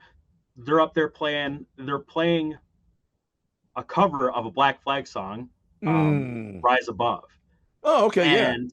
and I knew every word to that song. And I don't know why, but that time, like I knew that song. I loved that song. And Yeah. I'm in the crowd screaming every word. And Jerry Only looks right at me and like points at me, reaches his hand out, grabs me, yanks me up on stage because that dude's such a fucking unit. Yeah. And then he just points at the microphone. They're like in the beginning of the song. So I just like am doing this. I'm 17 years old. I'm on stage with what is currently the Misfits. Yeah. I'm on stage with punk rock royalty. I'm with Jerry Only, Des Cadena, and Marky Ramone. And I'm Mm. singing Rise Above. Right. Yeah. And I sing the almost entirety of the song to the point where Des Cadena, who was in the fucking band, is backing me up. And I'm just like, and I killed it. And everybody at the show was just like, the crowd went, erupted. And I go to shake Jerry Only's hand afterward, and he just grabs me and gives me this giant hug. And and then the security guard's like showing me like where to go off the stage, and I'm just like, oh my god, like freaking out. And I go back to like my friends that I went to that show, and they're just like, what the fuck, like how did you know what I mean? Like, and dude, that's awesome, man. dude, it was just crazy. But I think that was another like there's like three defining moments of like, how did I know I was going to do this? Yeah. That is one of them. Dude. That is one of them. To be in that position where I've never been on a stage in front of people like that. Yeah. You know what I mean? And in that moment on the spot, like, and you know what I mean? Like once in a lifetime opportunity, Jerry Only tells me to get on the mic, and I killed it. Right. Dude. And I was just like, yeah, this is it. I got to do it. Dude, if this didn't happen with your music career, would you ever picked any other occupation at all, I did go to college for photography. Oh, damn. Okay. Yeah. All right. I dropped out of college to do music. Yeah. But I did want to be a photographer, and actually in school, even before college, there was a time in my life where I wanted to be a veterinarian. Okay. I've always loved animals. Yeah. Very, very big on animals. I was kind of like whatever in high school. Like I didn't really care too much, you know what I mean? Like it was just kind of like I was just kind of going through the motions as everybody, every other angsty teen does, uh, until like my senior year, and I would like started like taking like vet tech programs, started having some like elective classes with like zoology and marine biology stuff, and it wasn't until like just before I was getting ready to graduate that I was like, I don't want to go to school for that long. Yeah, yeah, so yeah. so I'm just gonna be a photographer. Because Dude. my uncle was kind of already getting me into photography as it was anyway, Yeah. and so I graduated, and I remember getting like a little digital camera for my open house, and I was just always taking pictures of everything, my friends and shows and stuff, Hmm. and I spent a few years in college studying that, um, Damn, and I think man. I hit that crossroads in life where it was just like, all right, like you know, tours. I got a tour coming up. Yeah. Uh, and it was a small little shitty tour. It was before we blew up, you know what I mean? It was like nobody knew who we were or whatever, but it was a chance to get in a van and go on the road, which, once you decide like this music shit's what you want to do, it's what Yeah. you dream about. Yeah. And it was like finish the semester or go on the road. Yeah. And it wasn't a hard choice for me. It might have been a hard choice for the rest of my family to hear, Yeah. but How did they take it? they've always been supportive. And at the end of the day, it's just like, my mom's like, if this is what you want to do and you truly believe in it, like, you know, do it, I'm just glad your do mom. it to the fullest. That's it. Just do it to the fullest. So, yeah, like I said, like I'm super grateful, that, my mom allowed me to chase the dream when Oh my gosh. I'm at an age where a lot of people, a lot of my peers, a lot of kids I grew up with, whatever, they're kind of in that, like I gotta go to school, I gotta get a job, I gotta get this financial security, I do all this, stuff that I'm on the other end, just like living at home and chasing the dream. you Yeah. know Yeah. it was always like I just had to be doing something. Yeah. If I'm not keeping a a full time job, I got to be going to school. If I'm not, and I wasn't doing either of those. I was being a broke, starving artist on the road, but at Yeah. least I was pushing towards something. And Man. and I'm lucky, man, because I know a lot of people that don't have that kind of support, in something that they truly believe in like Man. that. All I can say is God bless your mom. Yeah, yeah, Seriously. truly, truly. Your mom is truly, she's awesome. Like, Yeah, no, man, she is awesome, man. yeah, she's the best. Because I don't know, without her, and like I said, without her and my grandmother, my grandmother bought me my first guitar. My grandmother was taking me down the the local to go to shows every weekend. Uh, Mm, my grandmother was, picking David up to bring him over for practice, or taking me over to him or whatever, uh, making sure, that I could do the thing that I wanted to do. yeah. And I said, like, when I decided like I'm gonna put college on hold and Yeah. pursue this music thing, you know, Mm, they were all right with it, and look where it got me, you yeah. know. So Yeah. I mean, I like again, it's like, well, look, Ma, like you believed in it and you supported me and let me do my thing. So here you go. There's iced tea. Right? Oh man. Yeah. I'm on tour with Body Count. Yeah, Like, here you right. go. Yeah. Today's episode is brought to you by our sponsor, eRecord Studio, the new way musicians rehearse, record, and share their e-record sessions on social media. Visit ERS on erecordstudio.com. Download this amazing app on Google and Apple Apps stores. I was going to say something really, ask you something really quick. When after the Mayhem stuff, because after that you went and opened up for Korn and Mm-hmm. then Slipknot. On the same tour, yeah. On the same tour. Okay. Yeah, it was us, then Korn, then Slipknot. Yeah. Yeah, I know, Dude, right? Still, to me, I'm like, yeah, I did that, and I'm just like, what? Like, how does that feel? it's Like crazy. how, I wish I could do it again. I wish I could do that tour over and over and over again. And I think 10 years is long enough. If Korn or Slipknot wants to call us up and offer us another tour, yeah. I'll drop what I'm doing tomorrow. You know what I mean? Right. Yeah, I mean that's the dream, right? Again, after watching the Disaster Pieces DVD and being like, "Holy shit, I want to do that," and then Yeah. going and doing that, like Right. playing in some of the, like playing in London where they were at in that, Uh, on that DVD, yeah. and I have this story about how being on that tour with them, um, again, always we're just always trying to stay out of the way. We're this new band. We're trying to, get some recognition. We're trying to get away from some old stigma around the band too. Like just we were younger and causing ruckus and fighting all the time and all the other dumb shit that we did as kids. It's like Yeah. We're getting away from that, but some of that stuff still kind of follows you, and you just kind of like I said, we're at this point now where I'm like, all right, now it's time to not fuck it up. So Right. we're constantly trying to just stay out of everyone's way to the Yeah. point where like I didn't even talk to like half the guys like in that band until like that tour was damn near over. And Oh, wow. and there were two legs of it. There was a US run and there was a European run. Right. And we weren't confirmed for the European run until like halfway through the US run because they were still like I think they were still kind of feeling us out. Yeah. And then once we proved that we weren't going to burn the place down, Mhm. they were like, okay, like you guys can do the European run.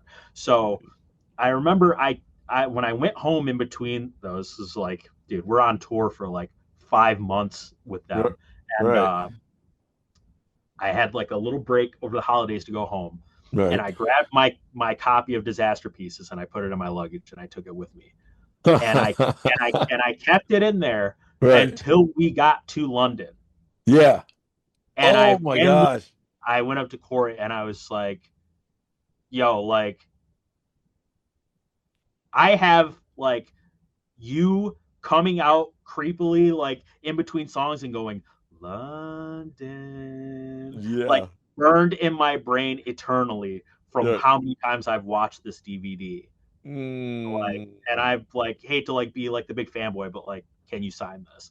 And Yeah. so, and I got him and Clown and Chris to all sign that in London, Dude. which is awesome because those were like that was just such a like a special like moment. Yeah. Uh, and that night Corey comes out and he goes London, and I was just like, oh my god, because I watched them every single night on that tour, man. Like, and Oh. there's I can't say that about a lot of bands, Yeah. not to discredit other bands we tour with, but you know how it is. Yeah. Like you're on the Yep. road and there's so much shit going on. If you can find a moment to just chill for a second Yeah. and get away from noise, like Uh-huh. you will. But man, on that tour, Yeah. every single night, my ass was glued in a seat somewhere in that arena watching them. Dude, that's awesome. And That's so, yeah, awesome. to have that, it's like one of those things, it's like I have it signed and it'll sit on my shelf and nobody knows the significance of, where it was signed or whatever. But Yeah. Well, yeah, now everybody knows now. yeah, that's a special one for sure. But that's pretty sick, though. That's really sick, man. You ever think about, you doing all this musical stuff, just think about, your life or whatever, and have you ever thought of just taking a break from this, or you want to just keep going? No, I just want to keep going, man. There Like, you go. I think when the thought of like taking a break crosses my mind, I just think of what else. I guess I try to think of what else would I be doing, Right. you know? Um, and I can't really think of anything else. Right. So nothing else interests me to this degree. You know what I mean? Like, obviously, like, as a um,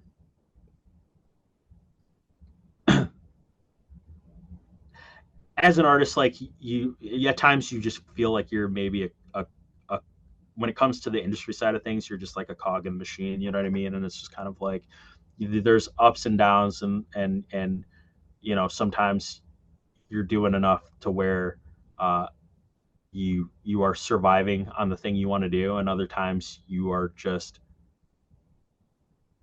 everything else you're doing in life is trying to facilitate this thing that you really want to do. You know what I mean? Like,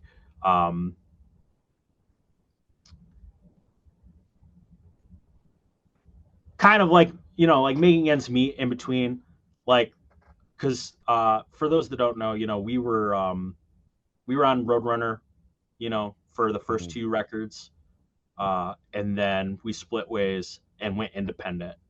And Damn. there are a lot of growing pains with going fully independent. Yeah. And so there were a lot of tours that were a lot of loss, Right. and trying to kind of build this thing up. We had a good little momentum, good little push from being on Roadrunner, and good support from them. Like you know we left on I'd say good terms, because we're still friends with the people that we worked with that were on the label and everything. But Yeah. just kind of taking that new direction and next step in our career. um, it's tough. I think it's and I think it's a thing that breaks a lot of people. Yeah. So I'm not going to say that I haven't had you know uh, times of feeling burnt Mm-hmm. a bit, Mm-hmm. especially like I said, when I'm like um, when you're in between tours, and you are kind of just trying to brace yourself for an inevitable loss. Mm. So you're grinding harder in between, you know, um, expecting to take the loss. You know Yeah. what I mean? Yeah. You're working harder in between the tours, and then working hard on the road to lose Mm-hmm. money, and then kind of start over again, and Yeah. start that cycle over again Oh until man. you build it up a bit. And that shit's tough, and that shit wears on you, and that's kind of the part, that I think that's the part that doesn't get talked about a lot. Yeah. Uh, and I try to be real about it without being bleak. Yeah. I always tell this story about, there was this kid.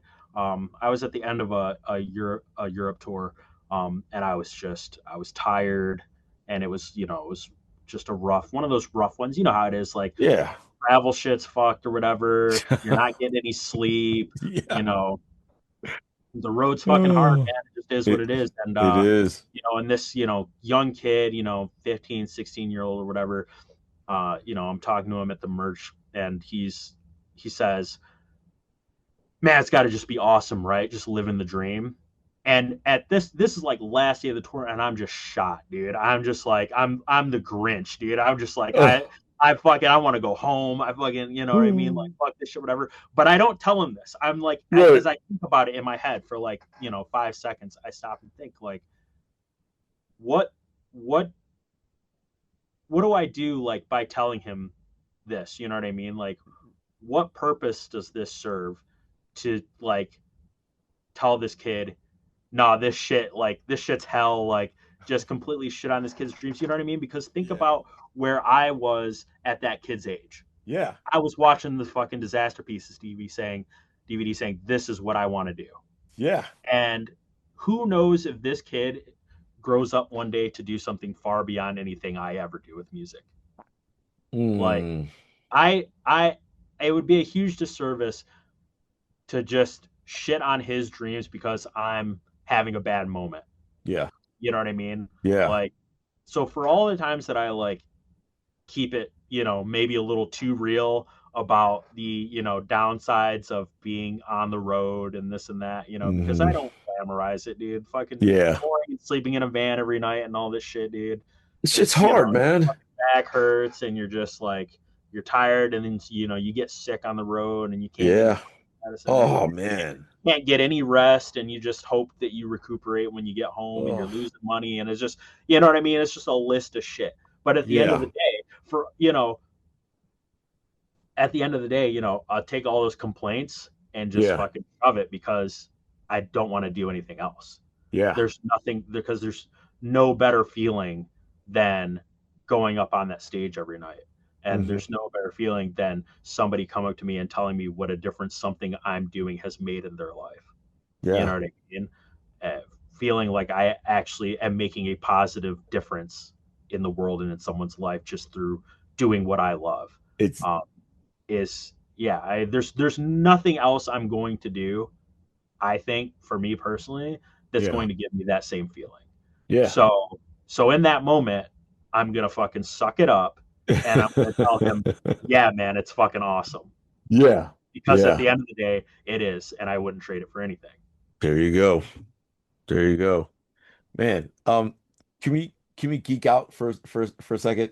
Absolutely, absolutely. Because I see you have your bass back there. What are you playing on now, man? This is let me scoot back here and grab it real quick. Take this Yeah. off. Oh no, you're good, man. This is a Sterling that has seen a lot of hell. Oh man. I picked this up on the spot in 2021, Right. right when we were getting ready to start touring again after COVID.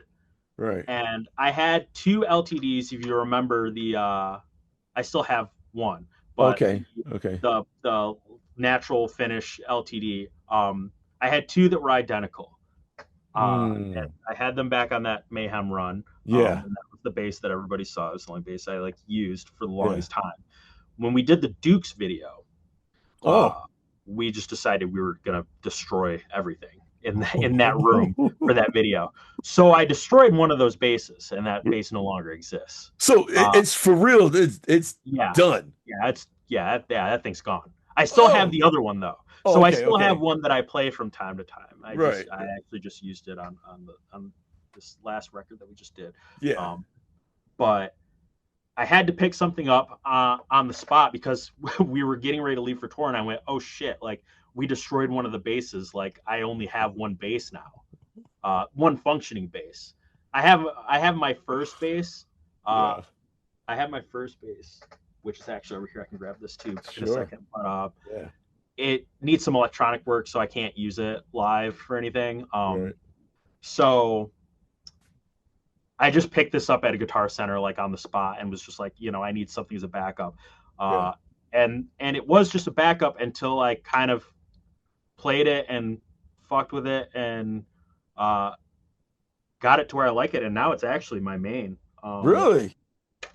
Yeah, I mean, you can tell by the bits of wear and damage and shit. Yeah. It gets a lot of play. Everything in it's pretty stock too, so there's nothing special about it. But something about these pickups, man, they're really, really active. They really give me that punchy, crunchy tone that I was saying I like. Yeah. And so even being a Sterling, it's a Sterling. It's not a music band. Right. And that's what I was about to ask. Is that a music man? Yeah, no, it's a Sterling. So it's Sterling, you know okay. what I mean. All This is the $1,000 one, not the $2,000 one. Right. Right. But still, the big thing I would say on it is the electronics. Sometimes I've had to fight with a little, chasing down a little hum or something, twist a knob and get a little crackle or something. But it sounds good, and it's got the job done for the price and for what I needed it for. And if Sterling or anybody wants to give me something nicer, hit me up. But but really though, also shout out TSA for breaking this tuning key here. When I was flying back from Australia. Oh my God. And Sterling's size on their keys, where the holes are drilled, make it so I just need to order it from them directly to replace it. Gotcha. I just haven't got around to that. Yeah. I'm such a bum when it comes to fixing my shit, and I'm always I take I'm at the point now where I take a soldering iron on tour with me, and I'm soldering like cables back together like before we're about to play. Yeah. Yeah, it's ridiculous. Oh man. This is my first bass I've ever had. It's a Schecter Schecter. C4. Yeah. David's always hated this thing, but Why? he's just like wasn't a fan Oh of right. Schecter, I guess. I don't know. Okay. But I have slowly been trying to restore it. Yeah. I just put some new like knobs and like had to replace like some bridge parts in it. I have split this neck from the split the fretboard from the neck. You probably can't really see it, but like I've had to like wood glue this like back down. Okay. Yeah. A few different times. One time, funny story about this bass. Okay, cool. And our old guitar player in a band we were in previously. Right. You know, you talk about how I'm like all over the place on stage. Yeah. One time I got a little too all over the place, and this headstock made contact with the guitar player's forehead. Oh. And he maybe have had a little too many to drink that day too. So the blood was flowing. Oh my gosh. Like a B horror movie. And he ended up having to get a bunch of stitches too, and he's got like this Harry Potter scar on his forehead. Yeah. If you because you've met him, if you ever recall seeing that, where that scar came from. Yeah. That was you.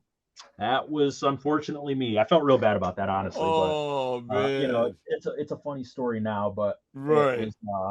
I mean, he was bleeding all over the place, and you know, and again, like that's back when we're just like a shitty little local band, so it was like it wasn't even for anything. There were like maybe 20 people there that remember that shit happening. Okay. But that was that's a big highlight, man. That's that bass's legacy. Right. Yeah. No. I got to replace some electronics in there too. I do want to go back. I don't know if I would use it for King. Right. Right. It's my first one, you know. Yeah. I've managed to keep my first guitar and my first bass this long. My guitar, not a lot of people can say that. Yeah. You know what I mean? So my guitar actually, this is the guitar my grandmother got me. This is the guitar that started it all. Right. The other guitar was my my uncle's it was an SG. Right. I think was it an SG or was it an Epiphone? Right. Les Paul. It was the Epiphone Les Paul, I think, that he had, that he eventually took back, you know, after I played it. You know, he was like, you know what, I actually kind of want that, you know. He took it back when I got my own guitar. But this was my first like, this is mine. And it is a Cort, which, you know, it's a Strat copy. Right. You know, grew up poor, so I wasn't getting a Fender or even a Squire, but this is what I got, and it's fine because it got me on, you know, the path. Funny thing I found out recently about Cort that even I didn't know, that somebody else told me. Cort actually is known for electronics. They make a lot of like the pickups and stuff in other companies' guitars. They're actually made by this company. But they just also happen to make like their own guitars and stuff. So this thing got like beat to hell at one point. At one point I had taken, this is a whole new pick guard. I had cut a hole in the old pick guard. This was originally 3 single coils, and I cut a hole in the pick guard and took a humbucker out of another guitar and glued it in here, and just like I just fucked all this shit up. So a handful of years ago, I decided to restore this, and I bought this is like a Kirk Hammett EMG signature pickguard. So it comes preloaded, and I just had to do some extra drilling to fit in like a battery in the back and all that shit. I left this original fucking sticker that I got from a Hot Topic on there. Just, you know, I got to leave some essence of the original guitar. But this thing actually rips now. That EMGs, yeah, it sounds great. Man, it doesn't play too bad for this neck being. God, this guitar's this guitar is older than, some people at our shows at this point. And, Right. that guitar is 23 years old now. Damn. Damn. So, I remember that company because my brother was starting out on a court, but it was like the headless bass oh, one. yeah. But he also started on guitar as well. Yeah. But that was his first. I think that was his first bass. He'll see this interview later, and Mhm. he'll probably correct me or whatever. But yeah, I think it was a court. Yeah. Like Yeah, they made some stuff. I knew at least one other person that had a court, right. instrument. They just, I guess that wasn't where they were really making their money. They were making their money from, outsourcing, you know, I parts, I electronics, pickups and stuff. I didn't know that Yeah, it at was like all. some like I can't remember the company that was using them too, but it was like a big company. Oh, really? Just like yeah, like this shit like has like so and so's name on it, Yeah. but the shit inside's really made by Court. So the unsung heroes. Damn. Teaser. Damn. No, you're good, man. Um, do you use any other stuff on stage like sound effects or I mean, do you use like a fractal or a Kemper or Yep. any of that stuff? You know? So I use we used Kempers for the longest time. Um, we switched to Kempers like a year or so after that the Mayhem tour. Oh, right. Um, we had because back then I was still playing like an MPEG SVT and like Yeah. lugging around like a giant 810 and all Yeah. this stuff. And Yeah. it was because we were starting to do like all these, big like, the arena tours and the festivals and stuff. Cabs kind of just get lost up Yeah. there. Yeah. I mean, unless you really want it for the tone, and then you have like an isolation cab in the back. But we decided to go to Kempers Hmm. at that time, and we rocked those for quite a long time just to go direct and make things, a lot easier to deal with. I mean, we we try to like set a record for like teardowns Oh, every oh. time we're like getting on stage off stage. Like this last tour that we just did, Okay. we play it was us, then Left to Suffer, then Upon a Burning Body, and we would try to have our entire rig and drums and everything broken down, packed up, and in the trailer before Left to Suffer even started playing. Holy crap, that's So fast. you're not doing that with with heads and cabs and shit, but we Right. just Yeah. have like we have a rack unit that has like an X32 for our in-ear monitoring. Right. We are actually using an XFX now Okay. because uh, it cuts down on space. We're both me and the guitar player are running through an XFX, so um, it runs both outs rather than Yeah. having two separate Kempers taking up Mm. more rack space. Yeah. Uh, so everything's just contained in this rack, and then we have a split, and goes from one. The split goes into the X32 for our ears and goes to the front of house Yeah. for the stage. So that's it. It's pretty simple now. Yeah. We did go on Rust Belt 1.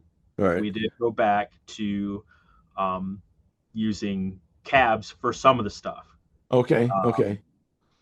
and kind of using a blend of like the Axe effects and using cabs. And I don't remember what cabs the guitarists were using. Yeah. And I actually used because we have now a second guitar player that is there for doing. He did the Memoirs 10-year show with us because we wanted to just have two real guitars rather than having a guitar and a backup like Yeah. guitar in the production. Yeah. Um, so he played with us on that, and then we were like, "Yo, like, do you want to help us, write some of this new stuff?" Yeah. And so he's helped with writing, and he is recording these Rust Belt records with us. And I think he will play with us in the future when his schedule allows. But he's just like he does as he plays like with other like wedding bands, cover bands. He teaches like he's Yeah. really good guitar player who Mm. makes it his living. Um, I saw one of those videos. mhm, It was in black and white. mhm. Um, and I saw you were doing it in front of some audience members in there as well. Yes. It didn't. What song was that? I forgot what song that was. Probably Noonday Demon, I think is in black and white, maybe. Yeah, So I all the videos for Rust Belt are a mix of like whatever other footage and then footage from us doing the record. So that was definitely a song on the Rust Belt new metal record. yeah, I'm just not 100% sure which one it was that you saw. yeah.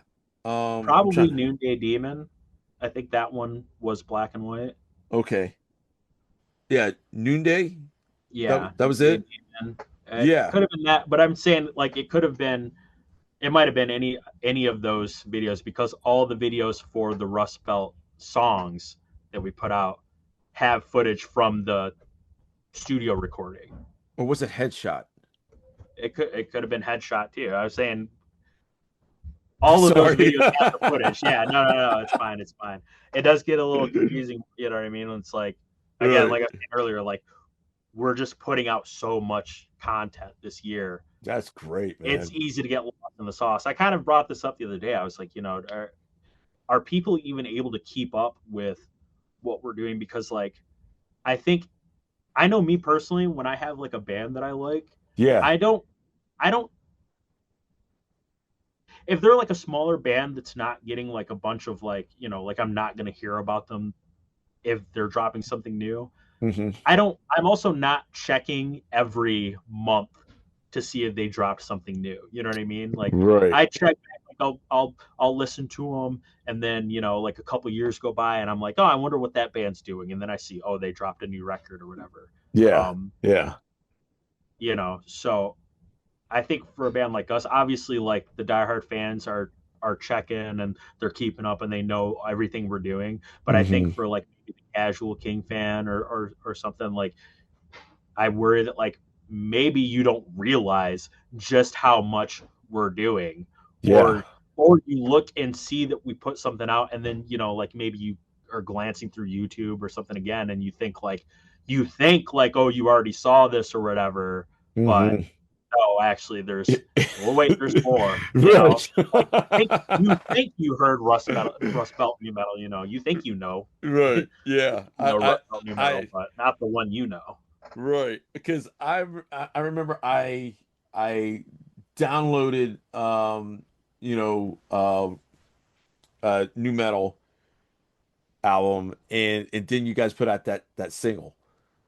Um, and I just like, holy crap, like they're just spitting them out, Yeah. so I was just like really surprised, like to see there was an actual another song that you guys just put out, but Yeah, because that that's was a collaboration with Taylor too from Left to Suffer, and David and Taylor have been doing a lot of like different stuff together, and they collabed on a Left to Suffer song, yeah. and Taylor collabs on a King song, and then they also have like some rap stuff they're doing together, and yeah, I mean Damn.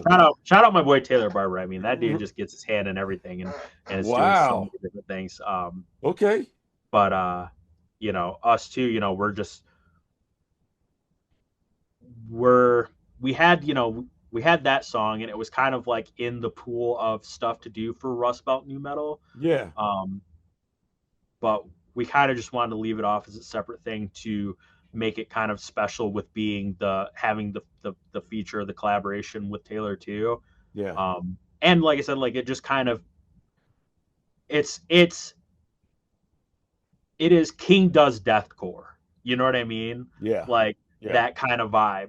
It's not really like a song that we would normally do. Hmm. Um, big crazy breakdown at the end and all that. Yeah. Kind of, Yeah. somewhat techie riff, Yeah. but it lends itself more to, uh, the style of stuff that Taylor's used to doing, and it kind of meets somewhere in the middle. So it's still King, but it's a little bit of Left to Suffer too, and it's a little bit of um, just the vibe of both kind of, and it just felt better, I think, to leave it off on its own. Yeah. and also to just be done in that kind of done as it already was, not like redo it for Rust Belt. Right.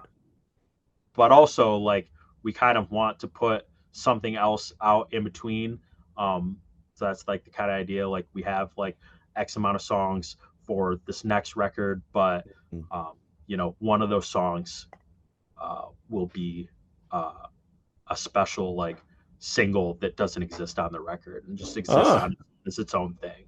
So expect another not Generation Pain, so not like that song sonically, but ideal wise. Wow. You know what I mean? Like of like doing another special one-off thing. Right.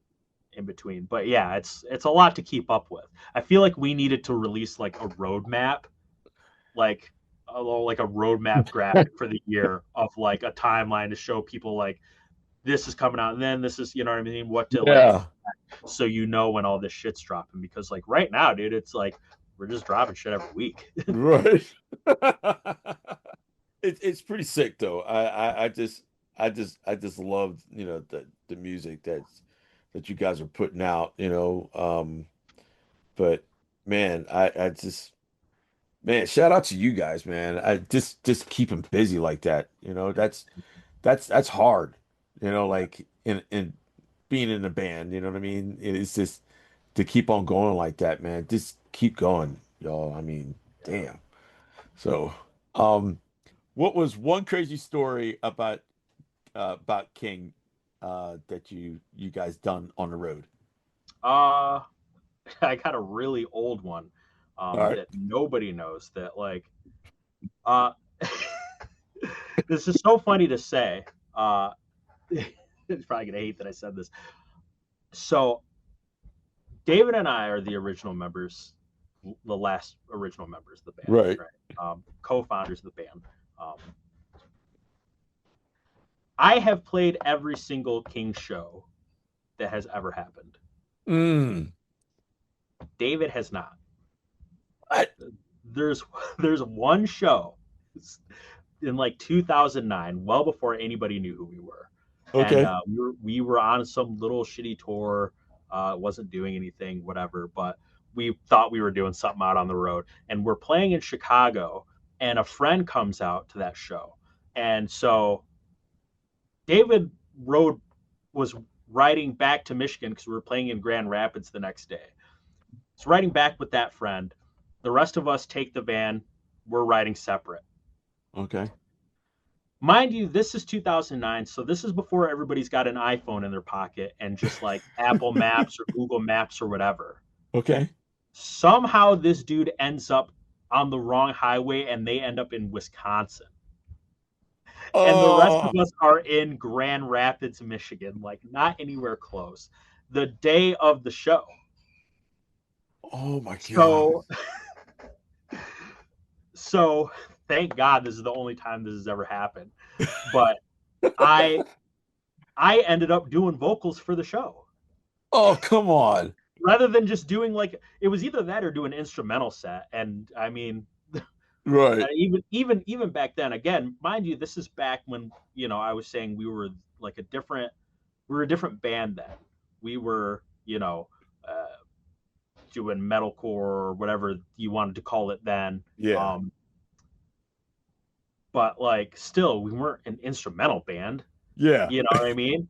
So I'm just like, I was like, I betrayed all of the bass players of the world and was just like, the bass isn't that important. I'll do vocals. And so we played a show with guitars, so it's just drums, me doing vocals, right. And David just MIA for that one. So there's one show, only one that I can say, wow, one King show that he didn't do that I did. Dude, man. And hopefully that never happens again. It was so bad. It was so bad. I was just like, wow, I definitely, mind you, like this is before I even did like background vocals like I do for the band now, right? Right, yeah.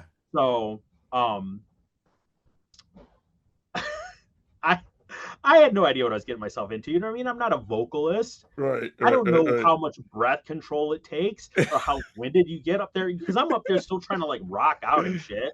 You know what I Right. mean? And I'm just Oh, like, I'm gassed out. I'm like just oh. sucking wind. I'm fucking up the words. There's like nobody there anyway. It was like my girlfriend at the time and like her parents like came out and I'm like and they're like because there's no like hardly anybody there, right? So like there's Right. like they're like in the front row and shit. And I remember like I was just like up in the front, like grabbing my crotch and shit. And it's just like Oh my and man. she's just like sitting there like face palming. And I'm just like, we're gonna get through this 30 minutes one way or another. Oh man. Man, thanks Yeah, Eugene for telling me that yeah, story, man. dude. That was some real shit, man. Awesome, Uh man. Um, can I switch things up though? yeah, no, I mean hey Um, man, it's your podcast. Do whatever you want to do, man. I'm just here, you know. I'm just oh, along for the ride. all right.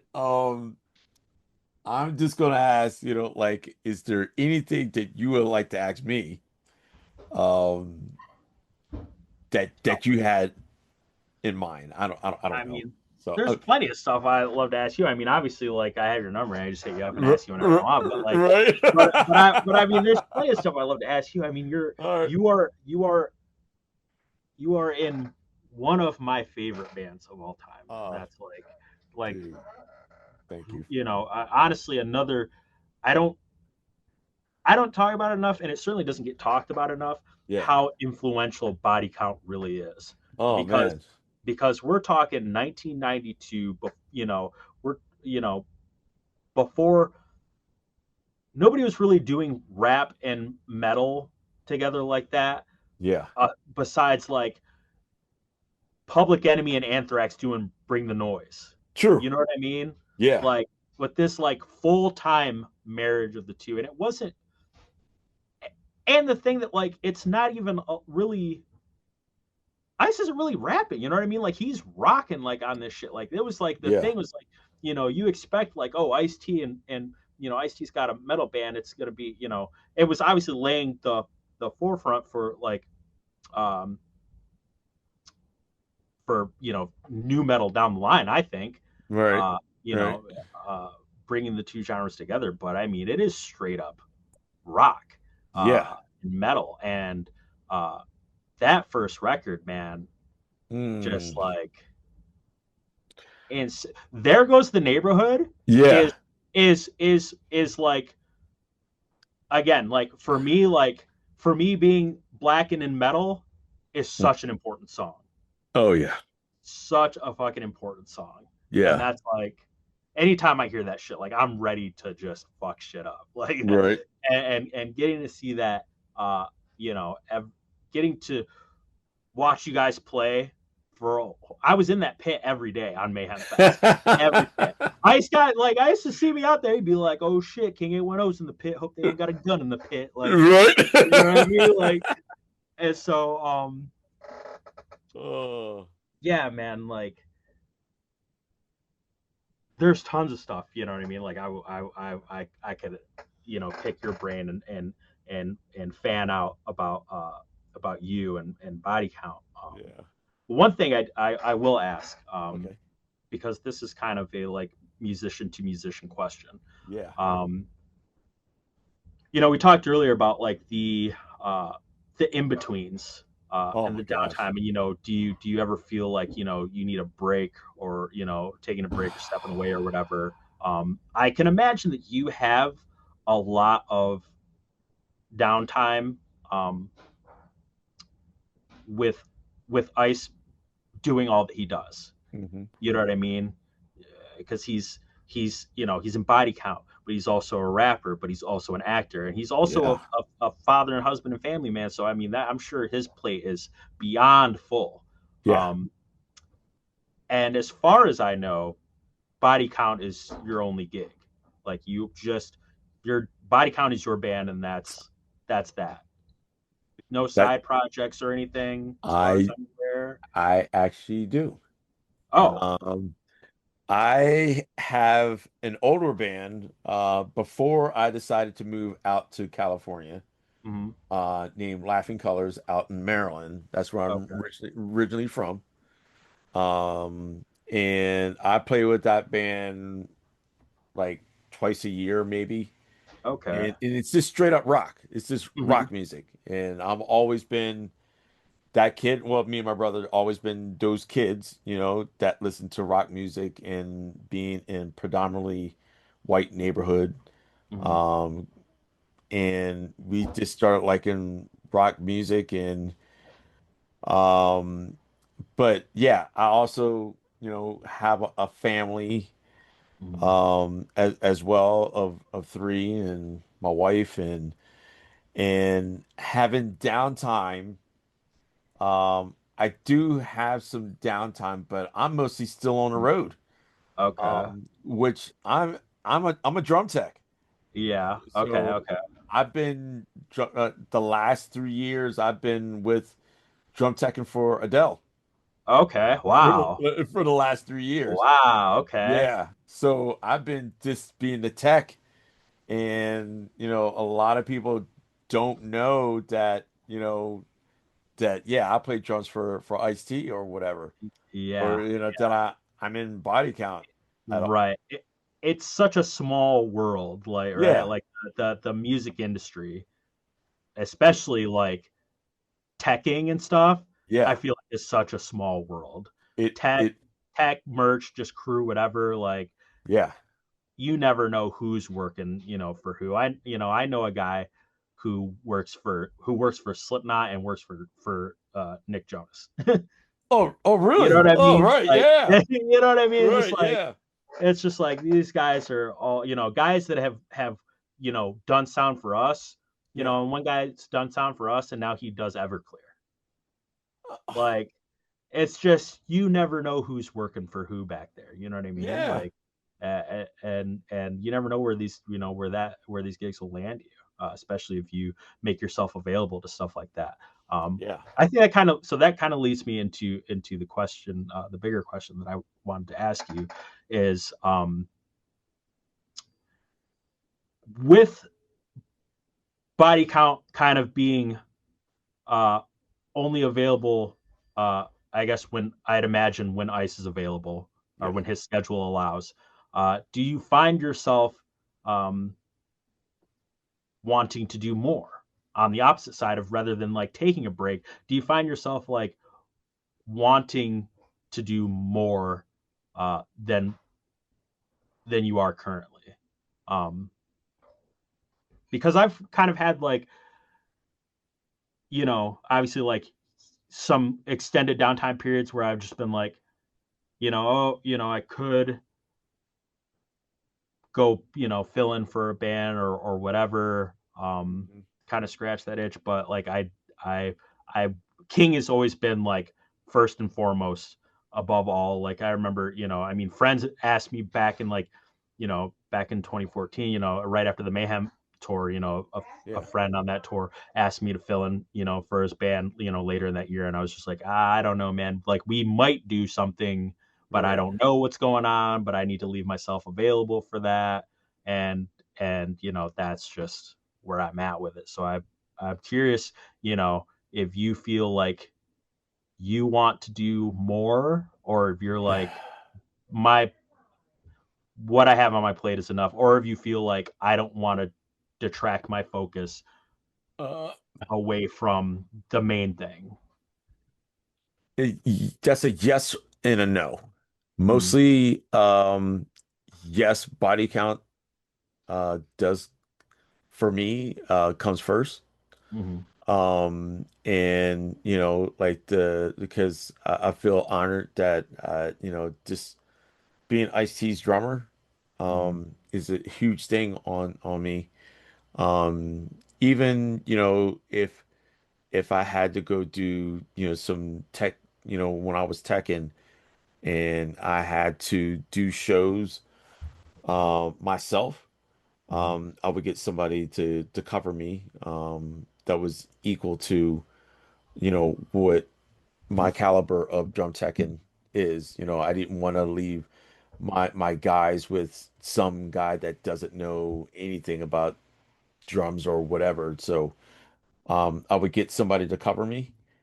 Um,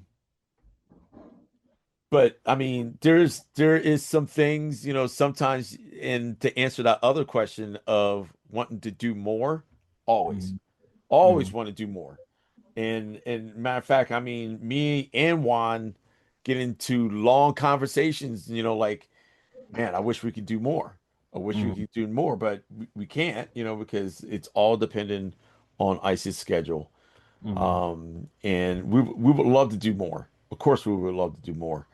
But yeah, that's kind of out of my hands Yeah. on that. And you might, like see me do some other stuff. And it's not necessarily being in that genre either, playing drums or or tech in drums, like it could be in totally different, genres or whatever. But I mean, I love music, period. Yeah. Mhm. So that's I if it's a good opportunity, yes, like whatever it is, yeah, I'll try to see if I can do it. But but with body count, yeah, of course, I would love to do more. I have fun, playing those shows, when we do shows. Um, like especially when we went out, last year we only went out for like a month. Last last year, and I would love to do more of that, so yeah, that's Yeah. the I hope that answers your question, Yeah, man. yeah, yeah, man. I'm just So curious, because obviously, like, I didn't know, you had the tech gig with Adele. That's awesome. I yeah. have to pop out to a show sometime. Oh But well, she's kind of done right now. oh, they So always right, are, right? It was when you're that big, you don't have, you know what I mean. Us little folk got to tour year round, and just exactly. on the pavement. But when you're Adele, Yeah. you decide when you want to pop out. So Right. fair enough. Yeah. Fair enough.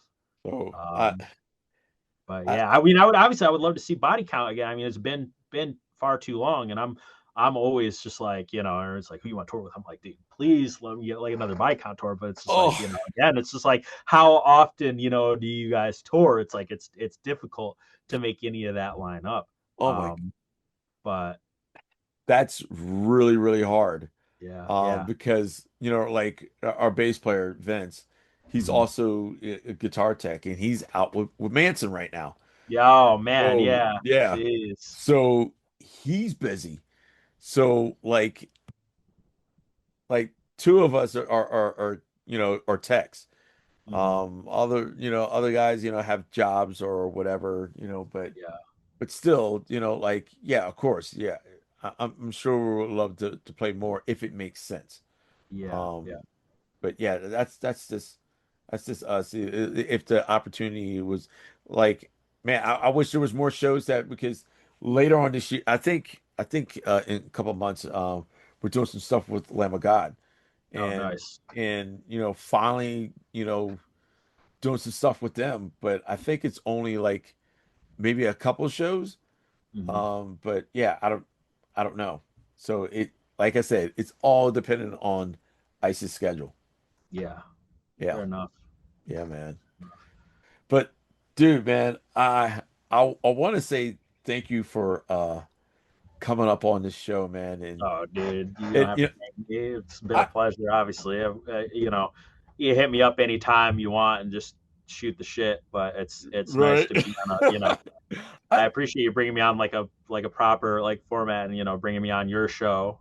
yeah, yeah. Because Because obviously anybody who knows us knows I don't do a lot or any of these really. well, that's the thing because I want people to know your side of what you do for King. Yeah. So that was my thing on it. Like I said, I wanted people to get to know you Hmm. and just know what you do for the band. Because you're like I said, you're a bad motherfucker, man. So Thanks, man. so So are and, you, man. So are and you. So it's just takes like one to much know one. respect, Yeah. to you, and your band. Thanks, man. But man, thank you so much for coming on this show. Um, man, I appreciate you, man. Thank you. Thanks, man. I appreciate you. Yeah, all right. All right, man. Well, dude, take it easy. Tell your mom I said hello. Oh, I Oh, absolutely will. and is your mom still doing was she doing a podcast? No, not Or that I know of. No, no, no. My grandmother and you're thinking of probably my grandmother and her sister, the two rockin' grannies. yes. Yes, the Are they still reaction doing channel. that? No, my grandmother's been dealing with some medical stuff for the Oh man. last 8 months or so. Right. She put a little announcement video up on there, kind of explaining what she's been going through. I mean, she's been battling a bone marrow cancer for the last Oh man. few Now, years, and she's had some other things go on that are not even related to that. So, right. you Well, know, I'll been be putting her praying for health her, first man. and foremost. Thank you, man. I appreciate it. Yeah.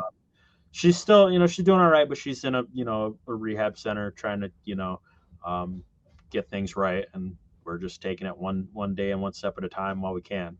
Uh, but she's tough. I mean, Yeah. she raised kings, so she's got to be right. Right. Yeah. Nice, man. Everybody, Eugene Gill, or should I say Eugene Aaron Gill? Yeah. You got to put the Oh, differentiation in there, or you'll get my father. It's a totally yeah. different person. One more other thing. How can people find you? I am on Instagram at Eugene Aaron, and I am on Twitter. I refuse to call it X. Right. At at Gene810.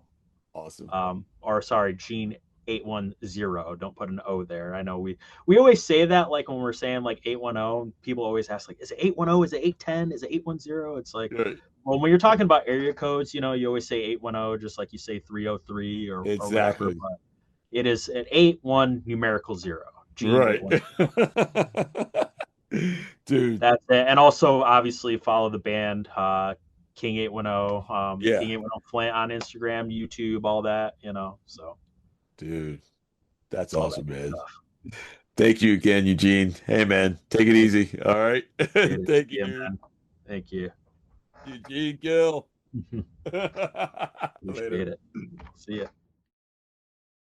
Hey, what's up, y'all? This is Will Dorsey Jr. Talk Music Podcast. If you like what you see, please hit that subscribe button. That little red button on there, just hit it. That will help me out tremendously. If you can also, subscribe to our YouTube channel, that will also help me. And if you wanted to download our podcast on Apple or Google or Amazon or even Spotify, you can check us out on there. Hope you guys enjoy the show. Today's episode is brought to you by our sponsor, eRecord Studio, the new way musicians rehearse, record, and share their e-record sessions on social media. Visit ERS on erecordstudio.com. Download this amazing app on Google and Apple Apps stores. Visit us on www.talkmusicpodcast.com. Subscribe to our YouTube channel. Download our podcast on Apple, Google, Amazon, and Spotify.